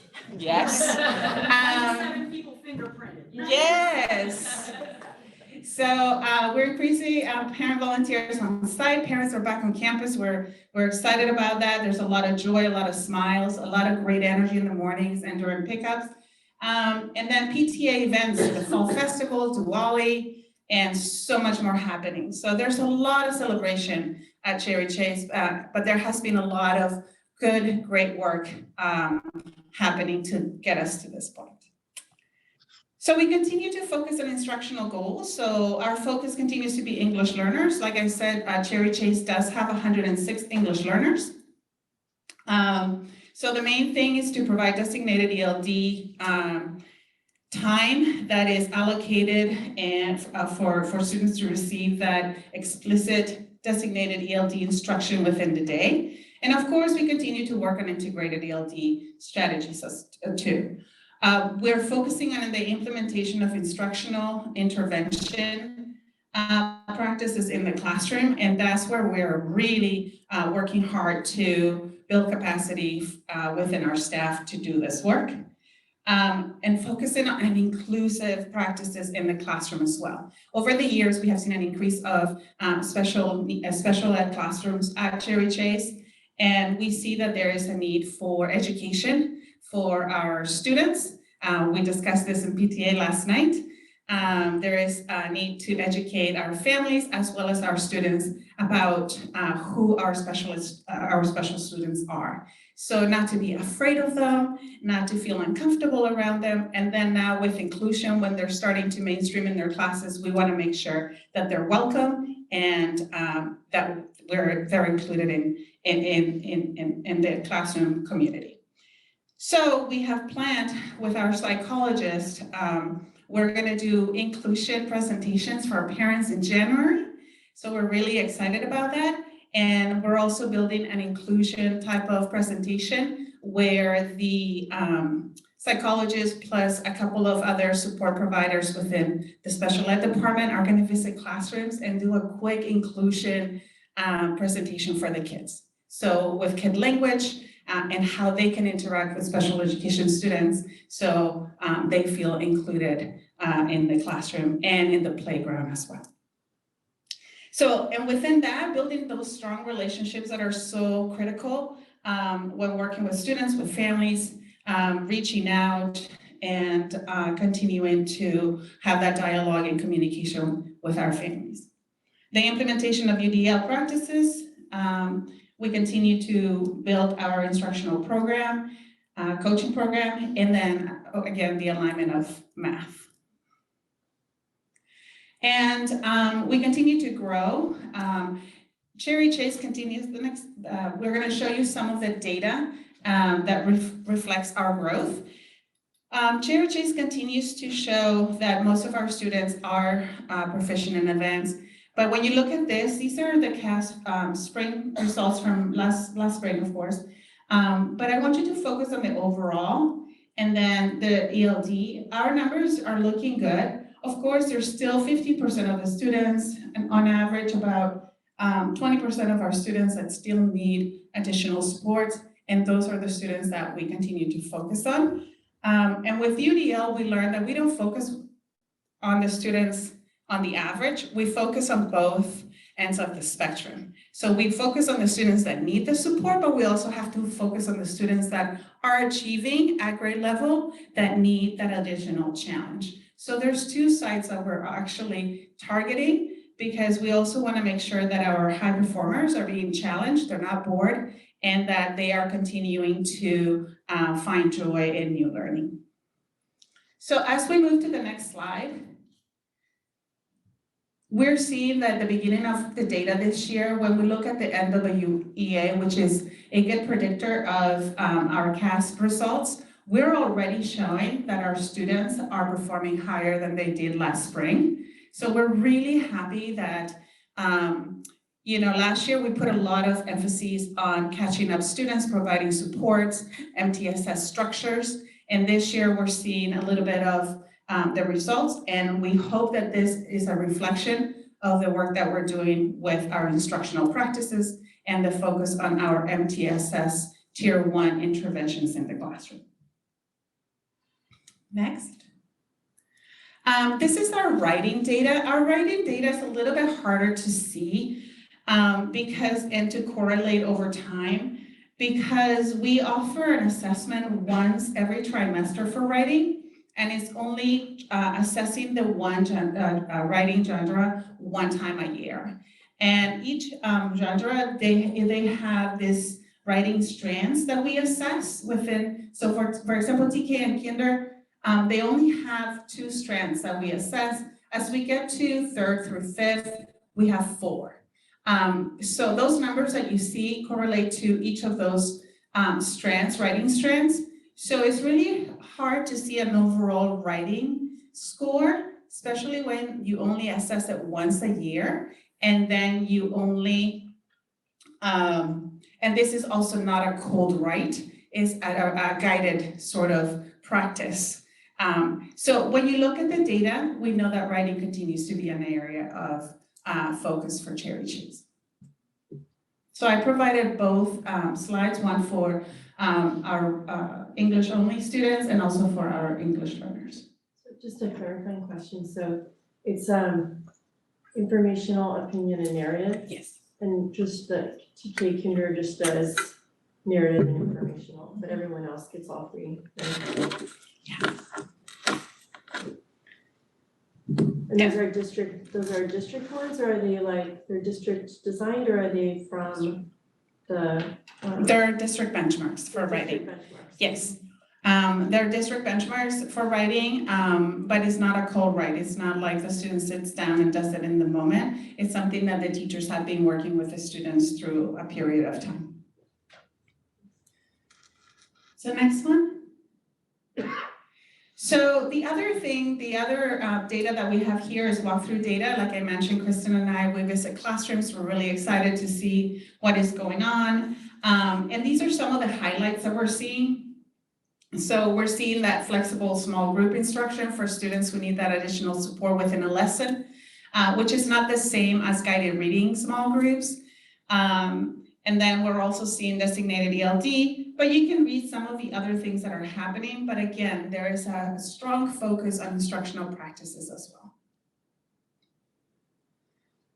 And our next steps is to continue to support our students within the MTSS process. If we can go to the next slide, it gives us an instructional support overview. Again, students receive tier 1 supports, which are general supports. They all happen in the classroom. These are, small group instruction, flexible grouping, providing scaffolds of all kinds of differentiated instruction, providing UDL strategies that serve to help students that need additional support, but in the end, all students can access them, and it helps everybody in the classroom. With tier 2 supports, we continue to support our students through pull-out with our TOSA. Teachers collaborate with the instructional coach to continue to develop these instructional practices in the classroom. We have counseling. We're so happy to have 2 chat counselors on site. This was a need that arose from the pandemic, and we continue to receive those services, so we're really happy with that.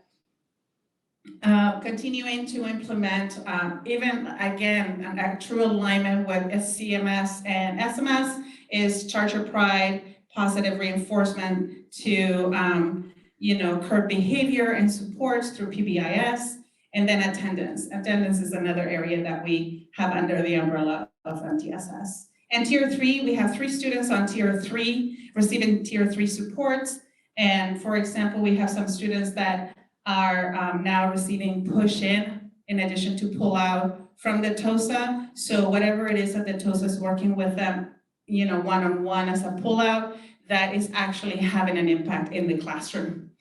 So that the TOSA is also transferring those skills for the students to relate them to the classroom environment. And again, there are some other supports. The MTSS instructional support snapshot, basically these are the number of students that we are monitoring. Progress monitoring, Paul, that's another thing that aligns so well with their presentation. We continue to progress monitor students who are in need of support. Once the teachers provide us with that progress monitoring data, the MTSS team evaluates that data, and they select the students that now will start receiving MTSS supports. And what we are implementing with Kristen and the MTSS team is that we are meeting one-on-one with the teachers whose students we have identified in their classes to support them with the appropriate instructional strategies that can support the student based on their data. So again, really targeted. Next. And does MTSS work? Does it work? Absolutely. So I have 3 students that we're so proud of. This is a young lady that joined us in kindergarten through virtual during the pandemic. In first grade, she couldn't read. Parents were frustrated, they needed support. She's Spanish speaking, her primary language is Spanish. Last year, she received MTSS support, and she is reading at grade level right now. So now we are targeting her math skills in 2nd grade. These are some of the instructional practices that the teacher is implementing in the classroom. So now you can see her data. She's LPAC 2. She of course, she needs supports in math. She's at grade level in reading. And not only that, how does their academic growth impact them as a whole child? She's happy, she has friends, she loves her teacher, she's at grade level in reading, she enjoys reading. Her mom has shared with us that some of their trips on the weekend is to the library to get new books. Mom is also Spanish speaking, her limited in English, so she is going to the library with her daughter as well. And the parents are appreciative, they're part of the school community. We see them at different events on campus, the fall festival and so on. So it's really nice to see that helping a student academically through MTSS and making them feel successful not only impacts the student, it impacts the whole family. Our next student is a young boy who joined us in 2nd grade, also Spanish speaking, English learner, mom reached out to us because the student was getting really frustrated in class. He noticed that he was not at the level of his peers.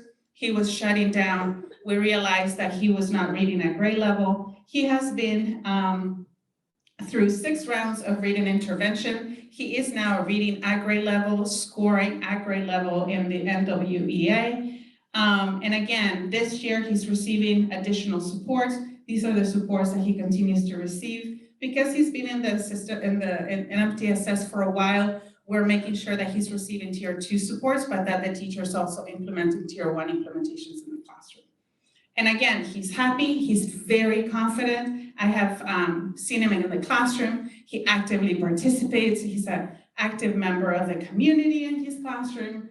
And also he pretty much leads the soccer teams during recess. We all know that. Karen is happy with growth. And because she's so happy and so appreciative, she's part of our school site council. She's a parent volunteer. She does our hospitality through PTA. So again, connected to the community, and that's really meaningful to us. Our third student is a student who was unhoused for multiple years, did not attend school until 3rd grade, did not hold a pencil when he joined us last year, did not know how to write his name. This year, he is reading at the end of kinder, level C. He has friends, he loves school, he's very proud of his new learning. He receives supports for math. Parents are happy with his growth. I see mom and dad dropping them off every single morning. They are pristine, they're ready to go to school, and they are part of our community because they come to every event as a family. So the entire family participates. And again, he's gonna need a lot of supports. He's receiving tier 3 MTSS supports, but we're moving in the right direction with this student. So we're really proud of the work that everyone has done to support our students. And these are just some examples. And this work couldn't be done if we didn't have student-centered PD. I think I wanna capitalize on the words of Dr. Gallagher at the beginning of the year, that this district has the resources to move the dial. And if we can't do it, no one can do it. And supporting the teachers in the classroom is key. So Kristen and I, we see ourselves as resource providers to support the real work that goes in the classroom. And it is all dependent on the work that teachers do, the connections they make, and the classroom communities they build within their classrooms. So we continue the work. Next one. And here's some professional development overview. Again, we make sure that when we bring something new, we also provide a time for teachers to plan and process the information during some of our meeting time. So we do value the teacher's time, and we provide that planning within the working day. So we have had multiple times when we give meeting time for planning, for collaboration, and so on. So here's an overview of what we've done this year and what we will continue to do. And then, of course, we have a very active PTA at Cherry Chase, and that allows us to provide an array of enrichment opportunities. You can see them here. Of course, the after-school programs are dependent on interest, on availability, and so on. But right now, we're really proud to have a very robust after-school program. And during the day, we have a lot of student leadership opportunities, and these are all led by teachers. And we're really excited to have a fun zone that is run by a teacher, Zero Waste, the Wednesday Helpers, and we're gonna do a little blurb in the monthly digest or the quarterly digest for the district. So you will find out more about Wednesday Helpers. And it's something similar to what SMS principal was talking about, is really building that leadership and that community service from the kids, the alumni. So we reach out to our students who are 6th graders, 7th or 8th graders at SMS, who have a late start on Wednesdays. They go through an application process and we assign them to teachers as teacher assistants. So it's a really cool program. We have about 29, 30 students right now coming every Wednesday to support our teachers. So, and this has been going on for a while, but it was really great to get it up and running again now that we're back from the pandemic. And then the teacher fun zone at recess is something that we're really proud of because it's run by our TOSA, and it's the room where she provides the intervention supports for students. But she wanted to make that room, that area, not just where those students went. So what she did, she opened it up for everybody during recess. So every day, every grade level has an opportunity to go there. So it's everybody's classroom. It's not just an intervention or a place where only those students that need additional support go to. And again, parent engagement opportunities, there's tons, and we love the fact that we have parents on campus. There's a lot of support from our parent volunteers. We have right now kinder lunch volunteers that has been invaluable. We have monthly coffee with the principal where our PTA supports the treats, and there's always a PTA member that is there. And then we have regular classroom volunteers. Visibility and accessibility for us to be available for parents. We have an open door policy. Kristen and I, if parents want to come in, we receive them. We try to answer their questions. And then the campus is open for drop off and pickup. You know, we attend most, if not all, of the PTA sponsor activities and events, not because of duty, but because we love them, we enjoy them. The last one was Diwali, and we were both wearing traditional saris. So it was just fantastic. And we continue to do outreach to our families. Of course, communication, weekly principal update, we have the monthly newsletter, and then 24-hour email response. We really value our parents' feedback. It was essential during the pandemic. We were able to respond quickly and adapt quickly. We're very flexible. Everything is, you know, open for modifications, and whatever it is that we need to modify, we will do. So for us, 24-hour email response means we try to respond as quick as possible in order to, you know, be responsive to our parents' needs. So if you have any questions. Thank you. First, we're going to do public comment. So if there's any member of the audience who would like to make a comment about this item, please use the raise hand feature now. We can right behind you. Nope. Okay, seeing none, board, any thoughts or questions? There are a couple questions in the packet. If someone was asking about transformations, or they said they're. The answers were all. Thank you for the presentation. And thank you for all that you guys do, and pass back to all the teachers that we appreciate all that you do. Thank you. I didn't see the Pokemon Club on there. So that was kind of cute. I heard about that. Yes. It was a student generated idea, right? My class. Yes. So we have a Pokemon Club a few Wednesdays throughout the year, and it was a student generated request that turned into a proposal, and we found a teacher that was able to supervise it. So thank you, Wendy. Well, thank you for everything and for all the work, and I'm gonna take you up in going to visit. If no issue, stand in the middle, then yeah, definitely, we love that. Yeah, I was thinking maybe something we could do, we could talk about it another time, but maybe we could tack on classroom visits after the office hours. So over there, that might be an easy way to do it. I don't know, but we can talk more about that. Yeah. Yeah, we don't want to take up too much of the principal time because you got to get to the classrooms, right? But we definitely want to go see everybody. I think this year, you know, I think we've just been trying to go to more of the community events in general, just so we can, you know, see what's going on. But it's just so great to like go to your campuses and just see everybody and just check in, you know, so. Yeah, we love going. It's just that last year, I think we were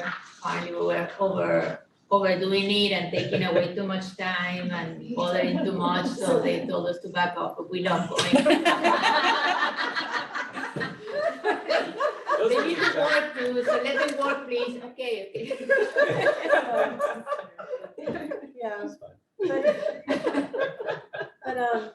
yeah, you know, I think Cherry Chase is like, just that, you know, it's like it's my neighborhood school, and there's just an attachment to it from the community. So I just think, it's really exciting to see like the posters go up and now you have the new fancy sign and everything, but it's just like really nice to see that it's just become so activated again, So, yeah, thanks for all the work you're doing. Really appreciate it. Thanks for the great presentation. So thorough.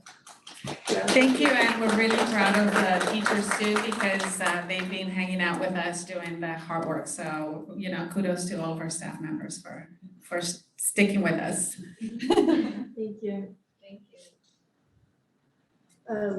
Well, you're welcome to stay, but we're going to have we're moving on to item 9. Thanks. Yeah, thank you. So we're on to item 9A, which is review and discussion for the early learning report with Katie or Stacy. Hi. Good evening. Thank you. I'm going to take this. Good evening. Thank you for having us tonight to discuss Universal Pre-Kindergarten. Universal Pre-Kindergarten is a combination of both our preschool and transitional kindergarten programs for Sunnyvale School District. And I'm Stacy Escobar, the preschool program manager. And I would just like to give also thanks to my partners who helped in a lot of the planning, and that's Kay Lee and also Katie Sinkota, who've been helping with this project, as well as Linda Van Mauer and my TK task force people too. So first I wanted to talk about transitional kindergarten and just give you a few updates on some changes and some of the things that have happened since the expansion of our transitional kindergarten program. So first, just to kind of go over our vision and mission, TK is the second year of a pre-kindergarten program, and our goal is really to provide that comprehensive early learning to all of our Sunnyvale School District families. And we know the importance of early childhood learning not only impacts their learning at that time, but really they show greater outcomes K and beyond. Our mission is to prepare each child for success through developmentally appropriate experiences and really helping each child reach their fullest potential. So we had 4 goals for our classrooms this year. Some of the classroom goals were supporting around teacher staffing and expansion. All of our TK programs have paraeducators, which hasn't been in the past. And so the second was really training on how to work with your paraprofessionals. So we're going to continue that work this year and do specific training just with our TK paraprofessionals this year as well. We also looked at developmentally appropriate professional development, which really we're focusing on curriculum and assessment. And then also we were able to purchase some new hands-on materials and more play-based materials for some of our new and existing classrooms this year. And then we really, when we're looking at what we want our students to be able to do, we want them at that young age to be able to self-regulate and build a strong social emotional foundation. We really want them to be able to follow routines, transitions, directions, and develop that independence going into the other grades. And we really want them to develop that love of learning from a very young age, because that's just going to help them as they expand through the grades in Sunnyvale. And I know you had a chance to review some of just the demographic information. So the only thing I would like to highlight, I think our projection for this year's TK enrollment was 155, and we are currently at 153 students this year. So pretty on for this year. We can go to the next one. And so some shifts and changes this year. One of the first ones is expanded eligibility. Now this is going to be shifting each year. So we're going to be having younger students enroll in our TK programs. By 25-26 school year, all 4-year-old students will be eligible for TK enrollment. And then also our professional development and curriculum. We have been looking into our preschool learning foundations and also pyramid model training. The pyramid model is a social emotional framework that really looks at universal best practices in early childhood classrooms. And then we are focusing on assessment. Our assessment for our SDC TK programs this year, they're using the Desired Results Developmental Profile, or DRDP, as we call it. And we are looking at that to see if we would also like to use that in our general education classrooms as well. So reviewing that. Really focusing on developmental and play-based learning for this age group with a strong emphasis on social emotional learning. One more click. And then our ratios set by the state right now are 1 to 12 for this school year, but that will shift next year to 1 to 10 for the 23-24 school year and beyond. And then also our class sizes, when we have 20 students in the classroom, we have 1 paraprofessional. If the classrooms were to expand beyond that to the 24 range, we would look at adding a second paraprofessional to that class. Here's just an example of some of the learning in a TK classroom. This is handwriting without tears. So students actually learn tactily building letters with sticks before they're writing it. And then just an art project that kind of shows how they're tying literacy and art together. So some of our next steps for our TK programs. We'll be opening 3 additional classrooms next year. The eligibility for students enrolling in our programs next year, they will need to turn 5 between September 2nd and April 2nd of next year. And then we're projecting from that shift in ability to enroll next year that we will have 230 students enrolled. Our professional development, we're going to go deeper in the preschool learning foundations of literacy. Also, guided language acquisition by design will help us focus on supports for our English language learners. We'll also do universal design for learning and just culturally responsive practices. And really embedding those social emotional learning, learning pyramid model tools that we're learning this year into all of our practices moving forward. And then again, just the assessment, we are reviewing the desired results developmental profile to see its appropriateness moving forward. So some considerations for the 23-24 school year. So facilities, right now we have 10 TK classrooms. With full implementation, it could be 19 classrooms that we would be looking at serving all 4-year-old students. Also the extended care needs. Right now, approximately 78 students would need before and after care supports. But if you look at full implementation, that could be 175 students needing a before or after school program. And then also our staffing requirements. The state is looking at a pathway for some of early childhood education teachers to work towards a P3 credential. And so we're getting more information about that because it would be nice to see some of our early childhood teachers who have that experience in that area be able to be a credentialed teacher to teach a TKID classroom. And then onto preschool. So our current state preschool enrollment, again, you've had an opportunity to look at this. Just one of the highlights that for me looking at it this year is, again, we only have our state preschool programs at Lakewood and San Miguel, but you do see we are serving like almost 11 to 12% at Bishop, Ellis, and Vargas have higher percentages. And so thinking of family need of where that might be. And then the other category I just wanted to let you know is we can enroll state preschool families from any district. They don't have to live within our Sunnyvale boundaries for the state preschool program. And so we do serve a lot of families in Santa Clara County, Santa Clara Unified. So some changes to our state preschool this year is that we do have a co-taught state preschool program at our Lakewood campus. We're very excited about this. Because it's providing inclusive opportunities for our preschool students. And they're learning next to their typically developing peers and in a general education setting. Our staffing support, we're very thankful to have a dedicated preschool school psychologist this year, as well as a dedicated preschool behavior intervention supervisor. And then really the collaboration and alignment this year of looking at our preschool and TK programs. It was wonderful, our October Staff Development Day, we had 55 staff members, all who support early childhood programming. And so it was nice to all be together, and I'm looking at that alignment moving forward. And then, as Jeremy knows, we've implemented our state preschool student information system this year. It's called HUB. It allows our state preschool families to actually enroll online. It allows us to do messaging and also be compliant with all the state reporting that we have to do. And contactless signing. And, oh, yes, and we were very old school. We used to have to do clipboards where parents sign in and out every day. We now are very digital and high tech.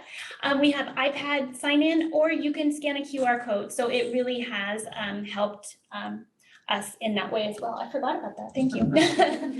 That's a big one. And some future considerations. We want to look at continuing to expand our programming options for our preschool students with special needs. Really looking at that continued alignment as we come together with preschool and TK, so that their first year, there's practices in place that go to their second year and then into kindergarten. And then really building our family partnerships from the beginning. That's near and dear to my heart. I feel like the more that we can build those relationships with families early, that just transcends into the other grades as well. And that's it. I do want to thank, we have an amazing preschool and TK team, just of all the hard work that they're doing. Thank you. If there's any member of the public who'd like to speak on this item, please use the raised hand feature now. Okay, see none, board, any comments or thoughts to share?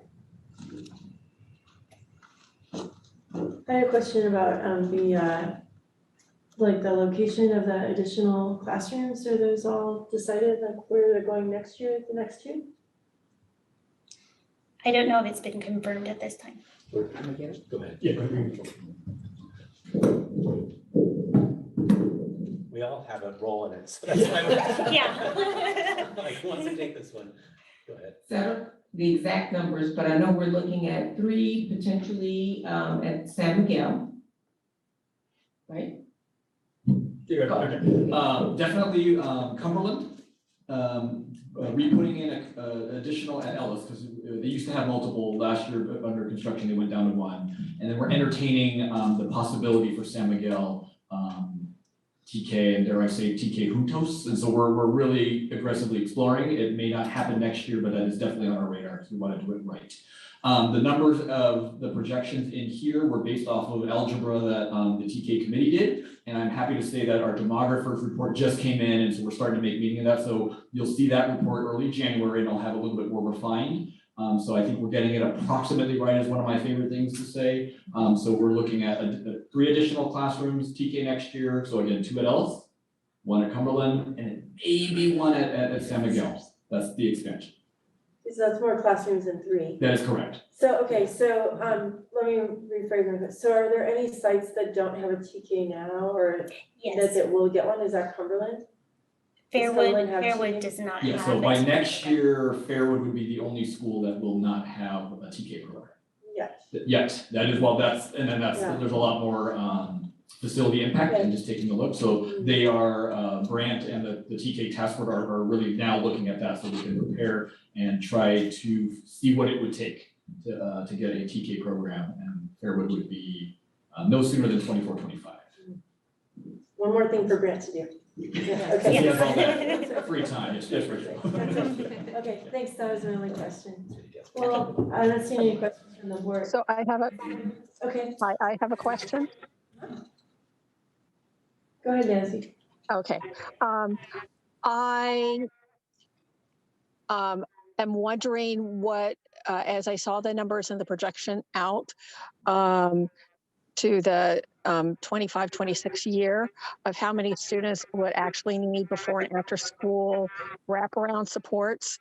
How are we partnering with the community to try and see if that has capacity? I'm concerned because of the budget that there may not be additional funding for us to supply supports on site for before and after school care. Hi, this is Linda Van Marek. It looks like I'm taking this one. Yes. I'm the Director of Special Education. Hi, Lauren. So what we've done this year, and then I'll answer your question, Nancy, is that we've been able to work with our current partners of Catalyst and California Young World to offer the program. But you're right, as we expand to more and more programs, it doesn't mean those community partnerships are going to be at each one. One thing that we're thinking about, but there's a ways to go, is that we have the potential of licensing an additional CSPP classroom. And so our our TK students can go from TK, and then they can go into the state preschool setting for those 3 hours after school, maybe 2:15 to 5:15. But that would be a great option. We would have our own staff. It would be a shift in our license, and we'd have to talk about, staff working after the regular hours. So it's certainly a wonderful avenue. It's just there's some logistics, so it would take a couple of years to get there. And I've also been in contact with, sometimes I have community family daycare homes contact me, and they say, hi, Linda, I have, 4 slots for TK students after school. So we do keep a running total of who those are, and we always let families know, because that is also an option that they can use. Okay. Yeah, I know that the county office is working on trying to be clear about what available slots are and practices for families for wraparound services. And I know that's also in the works, but you still need to explore about space. So I'm happy that you're forward thinking in those regards. Thank you. Okay, well, so thanks for any other questions, board? No, just appreciate the work and the information. Thank you. Thank Have a good you so evening. much. Appreciate it. Have a great evening. Okay, we are on to item 9B for review and discussion. Review and discuss the annual organization meeting for the Board of Education. So let's see, 9B.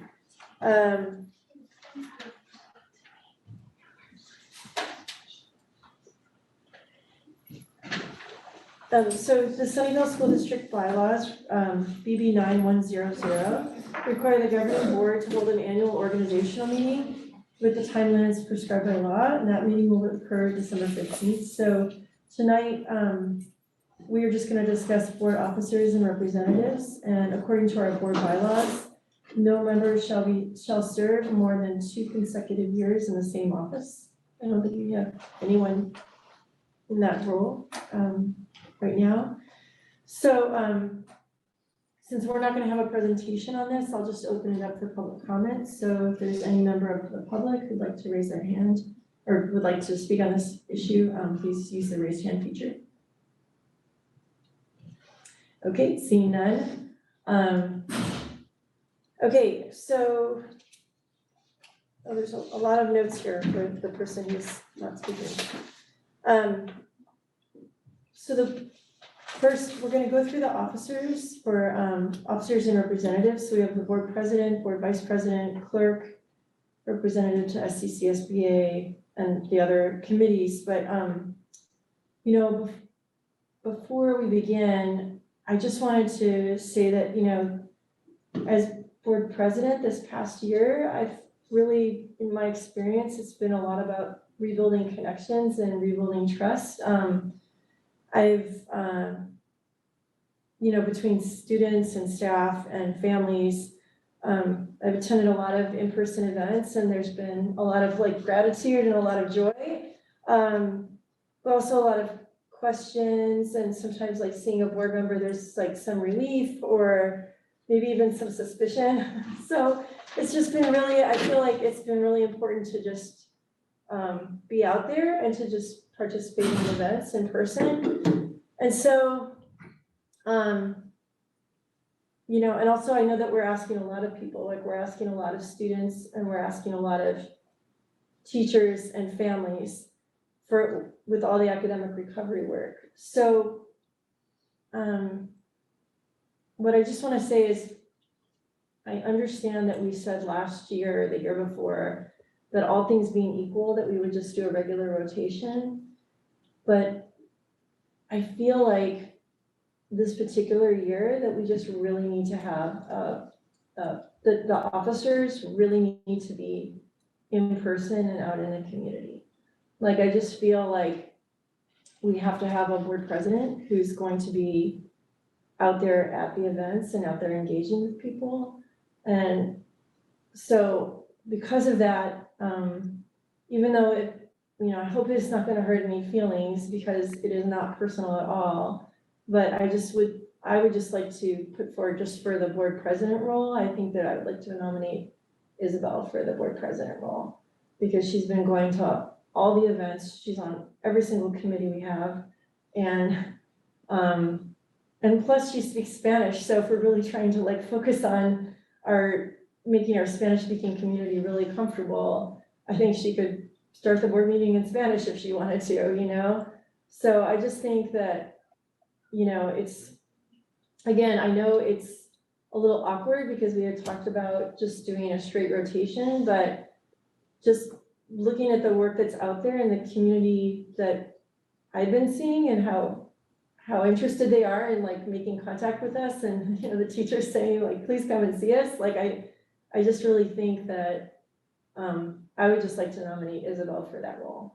So, and I just feel that all the officer roles should be very focused on engaging this year in person as much as possible. Just a quick logistics thing, can we take off the screen sharing, maybe so we can like have yeah. I guess maybe we won't see Nancy, but we at least see her box. Sorry, I'm on my phone. I'm on my phone and it won't let me get to the video. It's blocking me, and I've tried to get it off and on and it's not working. So sorry. I'm fine with Isabel being president. I think that it would be a good transition time. I would like to be board vice president, however, to be able to support her in this particular role. Well, I mean, Nancy, I appreciate that, you know, you have a lot to offer the board and that you're very, you know, you're very knowledgeable and experienced, and that you have a lot to offer the board with your insight and your thoughts on things. But I really feel like that having, you know, the vice president role be someone who's in person is really important this year as well. And like last year, for example, I mean, Isabel was the one who gave the commencement speech because my son's surgery took longer, right? Like, I mean, we just really need, I think we really need the officers to be in person. I mean, that's just I don't have anything personal against you. I just feel that it's important that the leadership officers that are in front of people that we nominate people who are here. I appreciate that perspective. I can't tell you what is going to happen in the future. It's my hope that I will be able to be going out and doing more in-person activities. But I appreciate that you have a different perspective on that. Just a question on the procedure, because normally we did this at a board development meeting. Yeah, we're gonna do it next time. Right. Right? No, I get that. I'm just wondering if we have multiple multiple people nominated for position, would that vote occur at next meeting? Yeah, this is not an action item. Right. Okay. Yeah. So we're just basically So we're nominating. talking about it the same as we would have at a governance meeting. This is just not a governance meeting. And one of my things, if you look this weekend, is to maybe designate this meeting as a governance development meeting, where we could also, this is off topic a little bit, also do maybe a board self-evaluation. Like, there's a lot we could do right now. Right. Yeah, like that we used to do it that way. I just wanted to see, you know, if we had potentially multiple people, we're not making any decisions. We're just throwing up names for the position, and then next meeting would be the action. Yes. Right, okay. While we're on the logistics thing, and I wish I'd thought about it earlier, minus we maybe forgot to invite Eileen to this conversation tonight. That was my other concern. I'm assuming that's also part of it, yeah, normally we have invited the incoming person to come to this part, like that part of like the governance meeting where then they get to have it, like, you know, Isabel came to that one and, you know, she was like, I'm happy to be clerk, I'm also happy to not be clerk, and wait a year, right, like I remember her sharing that at that. So I think that's another piece is like this conversation, because Eileen's not here, we'll need to like kind of check in with it when she gets here.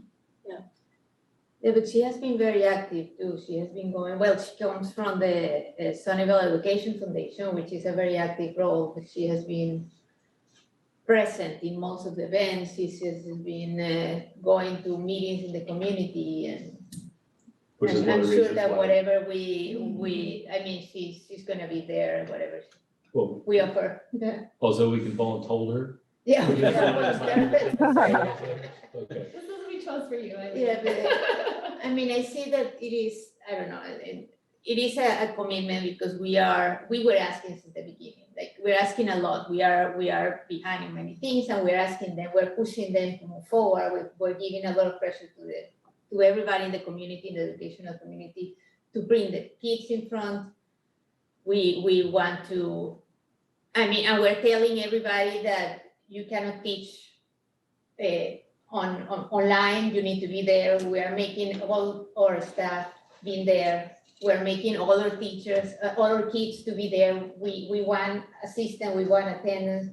We are not allowing anyone to go and come and go as they want. So it is something that we need to bring back the trust. I see the point, like, as we've been saying, like, we're making them come.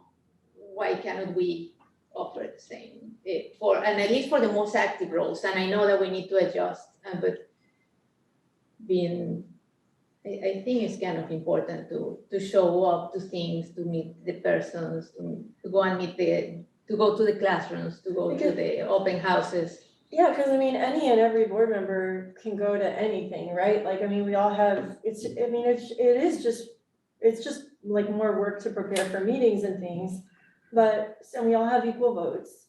But when you walk in and they introduce you and they say, oh, this is our board president, you know, like people kind of like look at you like, oh my goodness, you know, like, I mean, you know what I mean? And like, this is the year to re-engage with those parents. So, you know, and I just feel like the same thing is true for the vice president role. Like if you're gonna be in that role this year, I think this is the year to plan to be out there. Isabel, what are your thoughts about being president? Yeah, I mean, it's okay.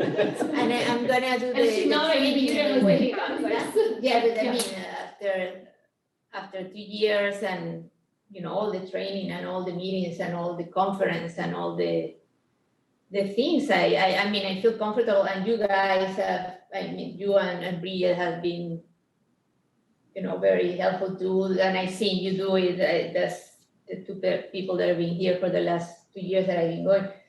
I feel like not just able to take on it, obviously, but also on. We can do it, she can do it. That's what I she said. She learned from two great people. I mean, She totally got it now. And you're always around, and I mean, Mike and everybody is so supportive. I don't see. We're a great I can do it. team, yeah. I think my, sorry, we're gonna say more. No, that's it.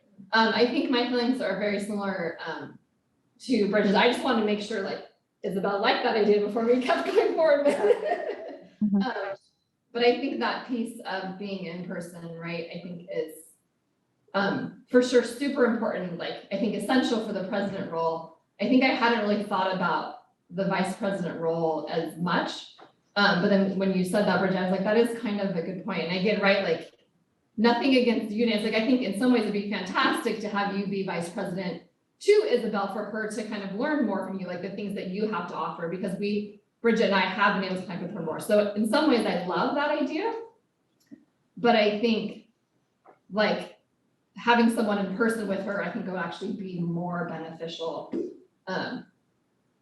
So anyways, that's just kind of, those are thoughts in my head right now. And I mean, it's, you know, being here, I feel like being here is easier to connect, and if easier to get the support. I mean, you went for 2 years.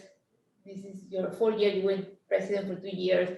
You went just president. I mean, and you know every position pretty much in the district. And Mike, I mean, and it's more helpful to have somebody around that is going to be there and is going to go to the meetings and is going to remind, when I did this and that person and who is everybody in the school, that helps a lot. Oh yeah, that's the person in charge of this or that's in there in the meetings, in the parent meetings, in the community.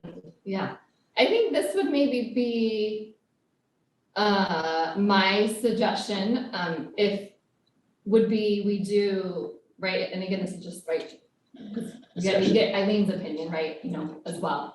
But my idea would be what Bridget said. So have Isabel be president, and then like maybe I would be vice president, but not to be president the next year. Like I would just be the vice president. So again, we're hopefully maybe someday we'll get to a good routine, but maybe we won't, right? Maybe it won't be possible to do that. So I would be in the VP role, but if Nancy then is able to be in person for that next year, right? So that would be January 2024. That then Nancy would take the president role, and we'd then we'd figure out how it would be, right? So I would love to work with her to be vice president, but I don't necessarily I don't think I actually want to be president that next year. Like, yeah, it's nice having a little bit of a break about being president.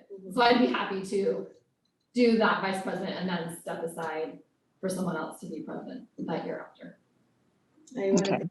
I think that sounds great, you know, I mean, because I don't feel like, I mean, I really don't feel like that stops me, I mean, personally from going out and going to things and seeing schools, like it does, or inhibits me from speaking in a board meeting. I mean, like, it is totally, like, I totally trust this team in general, but I just think that like, I think that you guys would work really well together. I think it'd be great, so. I don't know. Nancy, did you have any more you wanted to share? There's a lot more I want to share, but I don't feel comfortable sharing it in this context of a public meeting. I would like to reach out to you individually. That doesn't sound Brown Act appropriate.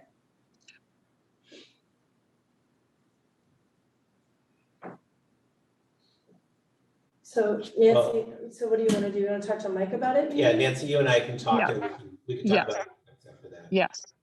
Okay. Okay, so, you know, again, you know. It's not an ego thing. Okay, no, okay, so then we'll discuss the clerk later, for a representative of the Santa Clara County School Boards Association, what? That needs to be you, according to the bylaws, right? Clerk later, sorry, what, Nancy? I said the representative to the Santa Clara County School Boards Association has to be you according to the bylaws. Right, that's what I was gonna say, but we had shared that role before, so we can do it again. Okay. I don't know if there's someone else who has an interest in that. Which one? Was there a shared? I'm seeing only one person. It's just an alternate. It's a vote for our district, so it's not like it's any one thing. Okay, you so. said shared, I didn't know if you meant so you just mean like having an alternate. Yeah, it's like an alternate, so, so does anyone else other than Nancy want to do that? Or The which one? The That's representative for the Santa Clara School Board Association? Yeah, that's just says that you'll go to every meeting and. And then you vote for this stuff, right? But I don't vote, yeah.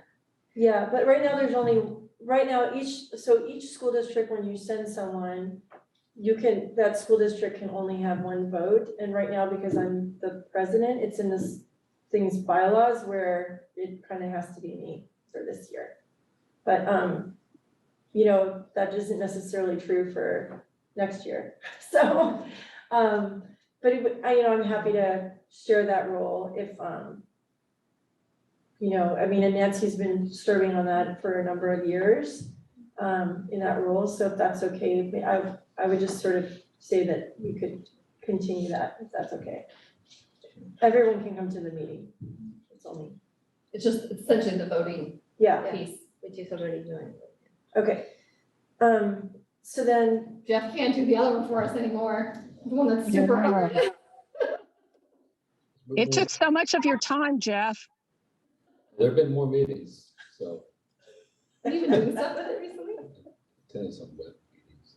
Oh, Great, so thank you. Okay, so what is that job? Tell us about that job, Jeff. Tell us what that job is and what it is.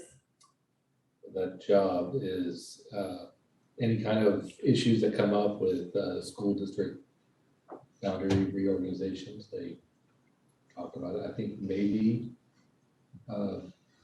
with some of the current events going on, there might be more activity in the next couple of years. Yeah, like this is the school district redistricting like that happened down with like Los Gatos development next to Cambrian, where they were like moving the lines because the developer started developing and pretended that they basically said like, oh, I had no idea that this was this other school district. Those houses right next to this school district are in Los Gatos School District, and these ones are in Cambrian. And you know what, like they should, their neighbors, they should just all be in Los Gatos School District, and then it like drove the prices up. No. Oh, no. But like, no, the other way. And so it was like kind of a hot topic, right? And so I think as more of those developments happen. And there's more opportunity to get more involved in this kind of organization too. Well, I think I'm still confused on what this is, because I think I used to think this being on the committee, but then I got confused and I thought a year or two ago, it's not actually being on the committee, it's signing that paper to like vote for people to be on the committee or something. You're not actually on the committee, right? That's what I'm saying. You can actually go deeper into it. You signed vote for the committee, but you can actually run for the committee again. Yeah, but you don't have, that's not actually being on the committee. It's separate to run. By myself, I thought, well, shouldn't there be a committee meeting about this? And then I found out, no. Okay. Yeah. So. It's confusing. Okay, so Michelle or Isabel, are you interested, or Nancy, are any of you interested in being the Santa Clara County Community? I would say if it's just the like signing that paper piece, like I'm happy to do that piece if no one else wants to do it. But I will not be someone who's gonna go get more involved and try to get myself on the committee to do that stuff. But I can do the official needed part. Yeah, it's like a once a year thing. Okay, so we'll just kind of tentatively pencil Michelle in for that. Yeah, and there are other things that there are a bunch of other committees, isn't it? There's only 2 other committees that we have to talk about, and There's like this is the official list, and then I think is what you're talking about is the unofficial list, like challenge team, these other things where we sometimes will divvy up a little bit, but unofficially. right, and I was gonna suggest that like for Eileen coming in, like for me as a new board member, being on that facilities and finance. The finances is a really good one. So like. Yeah, I was gonna say if Eileen, I mean, I'm happy to be on it, I like it, but if Eileen wants to do it, I'm happy to let her do it. Maybe we could let her do it that year. Yeah. So tentatively, so it could be, And and the other one, and the bond meeting. that's the one. That is that one. That's the one. So it could be 2 of you. Oh, okay. Do you wanna still do that one? Yeah. Okay. Okay, so then there's wellness. I've been doing that one. Okay, so for wellness, if you want to, I can do wellness next Okay. year, since you guys have. Yes, do that one, yeah. Okay, unless Nancy, did you wanna do the wellness committee? There's an alternate as well, so I'd be happy to be an alternate. Okay. They've been very engaged lately, Okay. and they always have, a lot Yeah, of you Very fun. I wonder if that committee would be interested in that Kaiser resource, the Thrive thing. Oh, that would be good to send to district staff so they could promulgate it out. Jeremy already is working with them, I guess, right, with the Thrive.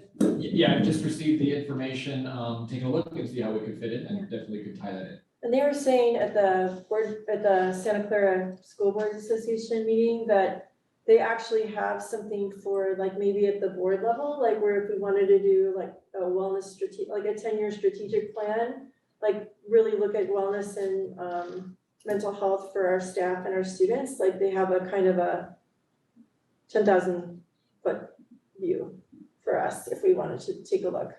So, and it's all free, it's just time. So, anyway, so I'm interested in doing that one. Okay. All right, so we'll have that conversation next time with Eileen. And do the voting then. Okay, we're on to item 10. Everyone good with that conversation for now? Yeah. Okay. And I would say maybe, Mike, maybe before that meeting, we might already planning it, but like meet with Eileen and kind of, if she didn't watch tonight's, this discussion, maybe like suggest to her to listen to this portion of this discussion, you know, and just kind of. She's got her hand up, by the way. Oh, there you go. Oh, so she is listening, that's great. Why'd you call her? Oh, Eileen's here, okay. Can we do that? Is it? Yeah. You can ask her. Yes, as a member of the public. Oh, because I asked for public comment earlier. So you could take it now. Okay. There. You didn't see that her hand was raised. Sure. Okay, Eileen. Hello. Hi. Hi. Hi, Eileen. I just wanted to say I was listening. Oh, great. Are you interested in being on the finance committee? It's the bond and finance committee? Yes, I think that sounds great. I was listening to your reasoning and I think that sounds sound. Yeah, thank you. Okay, any feelings about clerking? Being the clerk? You know what the clerk does, Eileen? No. Okay. You don't have to make a commitment tonight, but. Okay. Okay, yeah, so just think about it. The clerk is basically just the person who does the like signing of the minutes or signing of different documents that they'll put in front of you. And then like if we're having in a closed session, maybe the clerk helps with, you know, figuring out you know, the time that we stop meeting if everyone else has already left. So it's just the official record keeper, the official Mostly signature. just your signing papers. Yeah, mostly just signing a few papers. And Jesus keeps you on top of that. Oh, that Yes. sounds, okay. And then logistically where you're sitting, you're the third seat, right? So it goes president, vice president, clerk, and then the other two. So, Okay. so you have the potential for being able to run the meeting in the absence of the other board members. Okay. The president and vice president are gone, you are in charge. That's right. But you still But there do, might be more problems for both, two people are gone. you'll still have Dr. Gallagher. Yeah. Yeah. It's a good position if you don't mind. Okay, that sounds good. That sounds fine. Thank you. Okay, thanks. It all sound all intimidating. Like, oh, and by the way, you might have to start running. It's never. Well, this is full disclosure. I want to make sure she knows that it's not just that. But you also, if something happens, yeah, for the package review, then you go and do, you know, what the vice president or the team goes up, everybody rolls up. If somebody couldn't go to package review, then we cover. You are the next online covering. Yeah, and Isabel was the clerk last year and she spoke at 8th grade commencement because Nancy and I were not available, so she spoke for the speech. And some package review this year too. Yep. They help in there. Okay, we're good, yeah. Okay, thank you, Eileen. Okay, so, all right, so should we move on to the next item? Okay. Yes. All right, item 10A is approval of increase in board member compensation stipend. Dr. Gallagher. Yes, the last time board member compensation was increased was in March of 2020. And I want to say at that time, we said we were going to bring it back every year, but we didn't. So what we want to do now is get this on a regular rotation, if that is still the will of the board. The amount that board members currently receive as a stipend is $307 per month. The 5% increase would increase it to $322 per month. I'm just saying that in case anyone in the public is listening. It's really a small token for what amounts to an enormous amount of public service volunteer work. So it's my recommendation that you accept this 5% increase and that we continue to bring it forward to you every year. We should decide what the effective date of the increase is. I don't have a strong opinion about that. I suppose the choices could be retroactive to July 1st, or we could do it effective January 1st. But I'll let you guys discuss that. Okay, thanks. We do public comment and then, okay, so if there's a member of the public who has like to comment on this, please use the raise hand feature now. Okay, seeing none, board, do we have a motion? I move approval of the award increase of 5% for the Board of Education Services. I'll second. Thanks. Okay, any discussion? We're just saying as well. Oh, no. Okay, I was just gonna say, I just have, when he was saying the amount, it reminded me like a month or two ago, somehow I was talking to a friend about school board stuff and she thought I made like $15,000 or $20,000, like that it was actually like a kind of legit part-time job. And I like laughed and I was like, nope, I can't technically say I work for free, but I basically work for free. But I just was like, oh, yeah. So it's interesting. I think I appreciate you sharing it because I think a lot of people do think because it is like a part-time job that we're getting compensated like a part-time job and we don't, right? So I think that's just an interesting thing for people to know, right? For people to know how it is.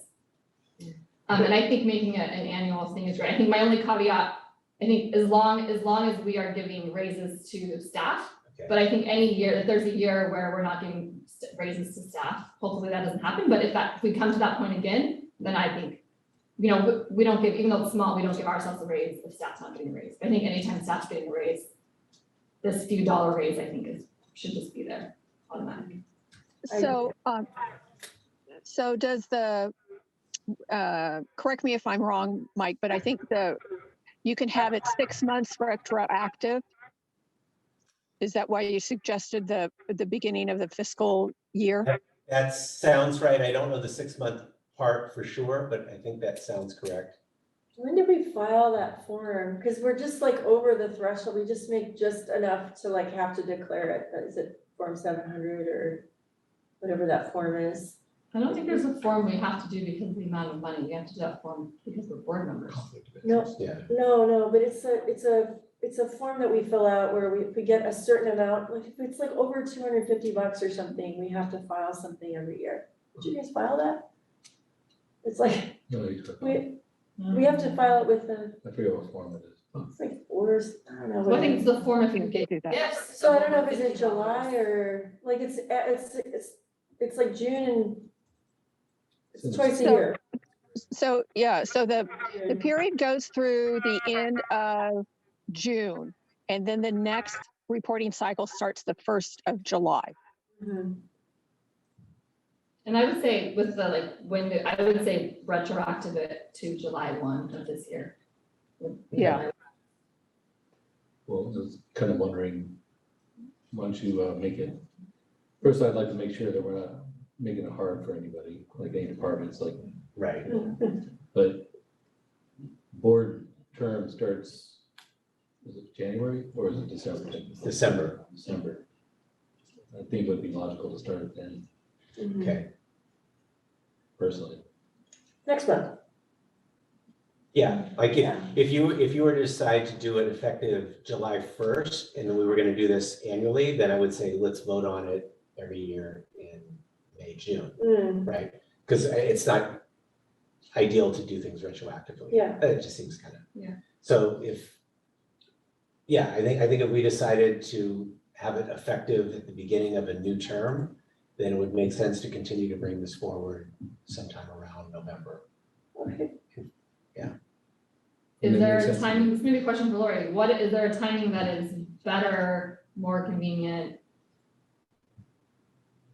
Not really. Okay. Do you just take this out of petty funds? Let me give you $5. Wanna make sure we're good $5 for for each it. of you. Yeah, okay. Okay, so we'll bring that back on consent then.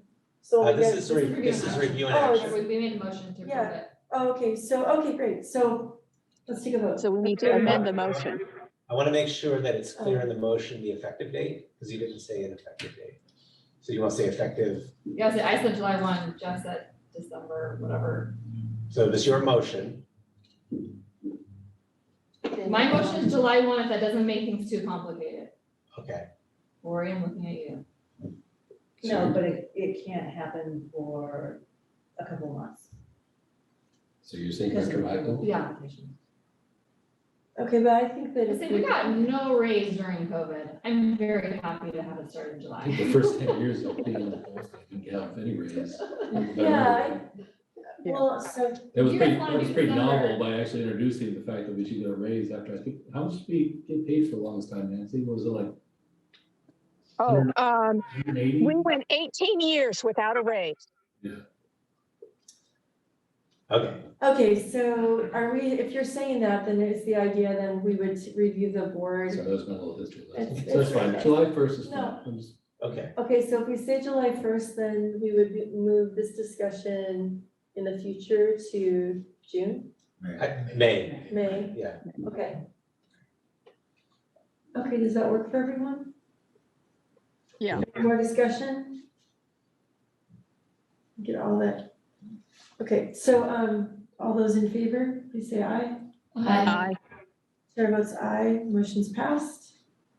So, we'll bring it back up on consent. Nope, you just approved it. Oh, we're done? Yep. Yeah.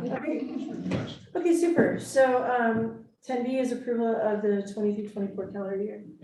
Mr. Nishihara. Yes, good evening, board, it's my pleasure to bring to you the 2023-2024 calendar, which freaks me out a little bit that we're into next year. It's pretty much our same model. We model it off of the high school district as one major consideration and then engage our employee associations and instructional leadership team. The one highlight this year is so sometimes we have a little bit of variances. 2 years ago, if you recall, Friday was a Veterans Day fell on a Thursday, so we took the Friday off, so there's slight variances every year. Next year's variance would be, we are taking the 22nd, the Friday, December 22nd, 2023 off, is the one slight change, and that allows, I think for the holiday break, since it does, the 24th falls earlier in that sense, so that is the one change that's different than our normal process. So it is my recommendation, based on the feedback that we received in the process, that you adopt the 23-24 school year calendar, and then we will publicize it so everyone knows what we're doing next year. Clarifying question. So that's just, is that because of the, them working until the 23rd this year? That is correct. Okay. Yes. Thank you. Any member of the public who'd like to speak on this topic, please use the raise hand feature now. Okay, seeing none, board, do we have a motion? I move approval. Oh, go ahead, sorry. Oh, I move approval of the academic and teacher work day calendar for 2023-2024. I second. Thank you. Board, any discussion? Can I just say, I hate that we're starting school August 16th, that feels way too early. But I'm gonna vote for it, I was actually gonna make the motion. I just don't like that it's starting August. Just had to put the gripe out. Yes. Okay, let's vote. All those in favor? Wait a moment, there's discussion. I know, I Did you asked for wanna- discussion. Did you want to share more? Yeah. Nancy? Oh, no, so when does the high school start? The Monday after that, the 21st. The Monday after that, okay, I just wanted that clarification, okay. Okay, any further discussion? I'm grumpy that it's starting August 16th. Yeah, I heard that. That was the expression. We better go. Noted. All those in favor? Aye. Chair votes aye, the motion's passed. You agree? Thank you. Actually, everyone named Michelle's are just Michelle. so smart. Everyone named Michelle in the room. It's Yeah, great. 100% Michelle. This calendar online ahead of time, I saw it. Okay, we're on to item 10C, review, discuss, and nominate if necessary candidates for delegate assembly. Dr. Gallagher. Well, it has my name, but it's really your thing. So the description is there for delegate assembly discussions. So Yeah, I've notified Mike that I want to run for delegate assembly. Is anyone else thinking of running? I will, like to put my name out as an alternate, or I don't know how you guys do it, or a second name. I think you're doing a great job, and I just would like to know more and get involved. Every time like a new legislation come, I know that you really know why and where they're coming. But there is also something very similar with SBA that is not delegate assembly with legislative action that I think I like also. I think it might be more active and I like more, but I would like to be involved in those because I love the fact that you discuss the new bills that are coming, when they're coming and why. Why do we want something instead of something else? Why do they choose this route instead of something? And I love that part. I would like to know more about that. Even if it's either there or the other one, the legislative action, which is, I think is more local, but it's also more active, and one of those two I would like to put my name on. But I support, like, I think that what you've been doing in the league, I mean, you should keep doing it. Did we ask for, I don't want to take away that because you're doing such a great job. did we ask for public comment yet?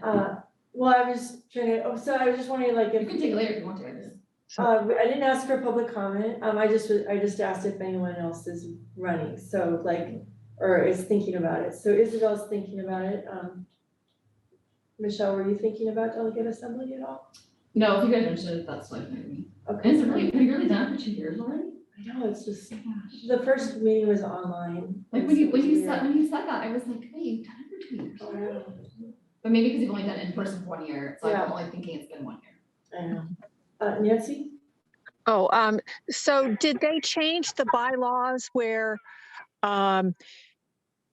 two people from the same district couldn't run at the same time? No, they did not. So that did not pass. That did not pass. Okay, I just wanted clarification on that. But the practice has been when two people from the same district run, they don't get elected. So I think when two people go up at the same time, yeah, they don't usually get on. But what happens is that if you put your name in, if you like go through and put in the paperwork and you give your speech and people get to know you, even if like you don't make it through, because it's like our board can nominate me or Isabel or could nominate all of us, but other school boards are gonna vote for people, right? So and so usually like most school boards will not vote for two people from the same district at the same time, but having your application in makes you eligible in case there's an appointment that comes up. And the past couple of years, there's been a number of people who've stepped away. They've left their office for various reasons, or they just had responsibilities where they just had to step away. And so, the offices are open. So I think, even if, so that each nomination, our board has to do, our school district would have to make 3 different,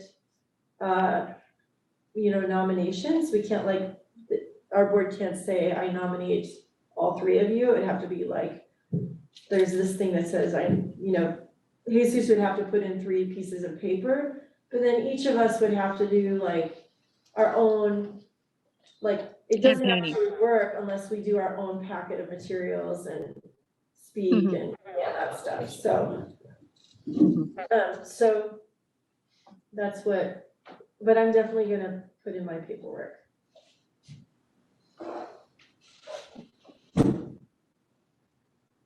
So, So is it just me and Isabel, or Nancy, are you thinking of applying, or? If it's 3 going up, I don't think that that's going to be realistic. Mhm. I know that there's going to be appointment because of Wendy not getting reelected. Well, I think she was actually just up, so I think David Goodries is the one where there's gonna be a 1-year appointment. David, okay. Okay. But the other seats, I think there's 2 seats where people are rolling off. Van Lay from East Side High School District is not returning because she's gonna focus on her business. She just got too busy. Mhm. And she ran for city council and didn't make it, and she was just really wants to prioritize her business for a while and being a trustee for East Side High School District. And then Wendy Sullivan is not returning, she didn't get reelected. And so this would be like, she would be up anyway. So Okay, I wasn't sure about her cycle. she's on the So same. so let me think about it. And we can add it on. Okay. Because we're voting on it at the next time, aren't we? Or is this a? It's a review and action. Oh, review. Action if we want an action. But there's, the thing is that next year, right, next year will be the other cycle. So if you wanted to go on next year, you could just put your name in next year. I think that's probably a better plan, that we're not on the same cycle. Okay. So, so why don't we plan for two nominations, one for me and one for So Isabel? we- Is that's so we my need to make motion. Do we have a motion? Well, you can make a motion. Is that I okay? move that we nominate Bridget and we also nominate Isabel. I'll second. You didn't need to ask for public comment. Okay, so if there's a member of the public who would like to speak on this topic, please use the raise hand feature.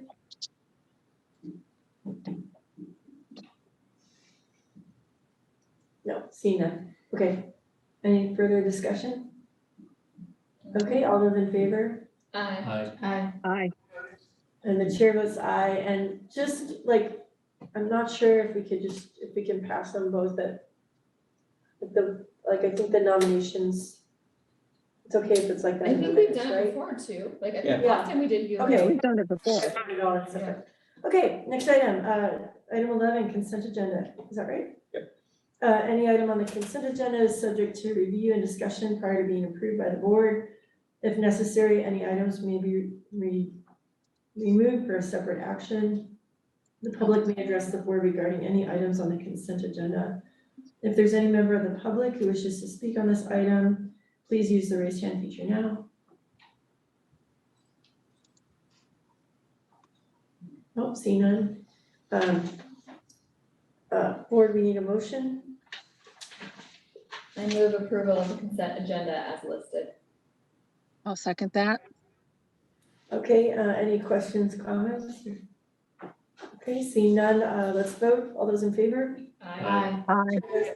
Chair votes aye, and consent agenda has passed. Thank you. Public comment on closed session.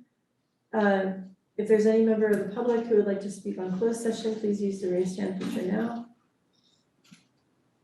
Okay, seeing none, we're gonna convene to closed session. It is 8:59. When we come back, we will report out. See you soon. Thank you. For those who are leaving, good night. Yeah, thank you. Thank you, Margola. Thank you, Monica. Thank you. You guys have a good night. Lori, Jeremy.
If I was like, just sit this. That's me, yeah. I had it. I like that, you're thinking like, what is she doing? He was showing you how to do us to steal it.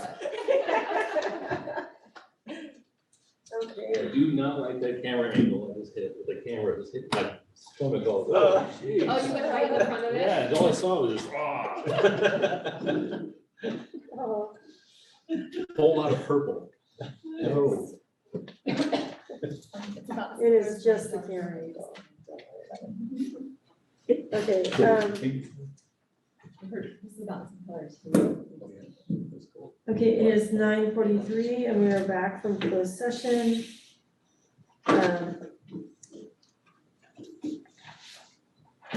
We voted to approve the panel's recommendation for the expulsion of student A.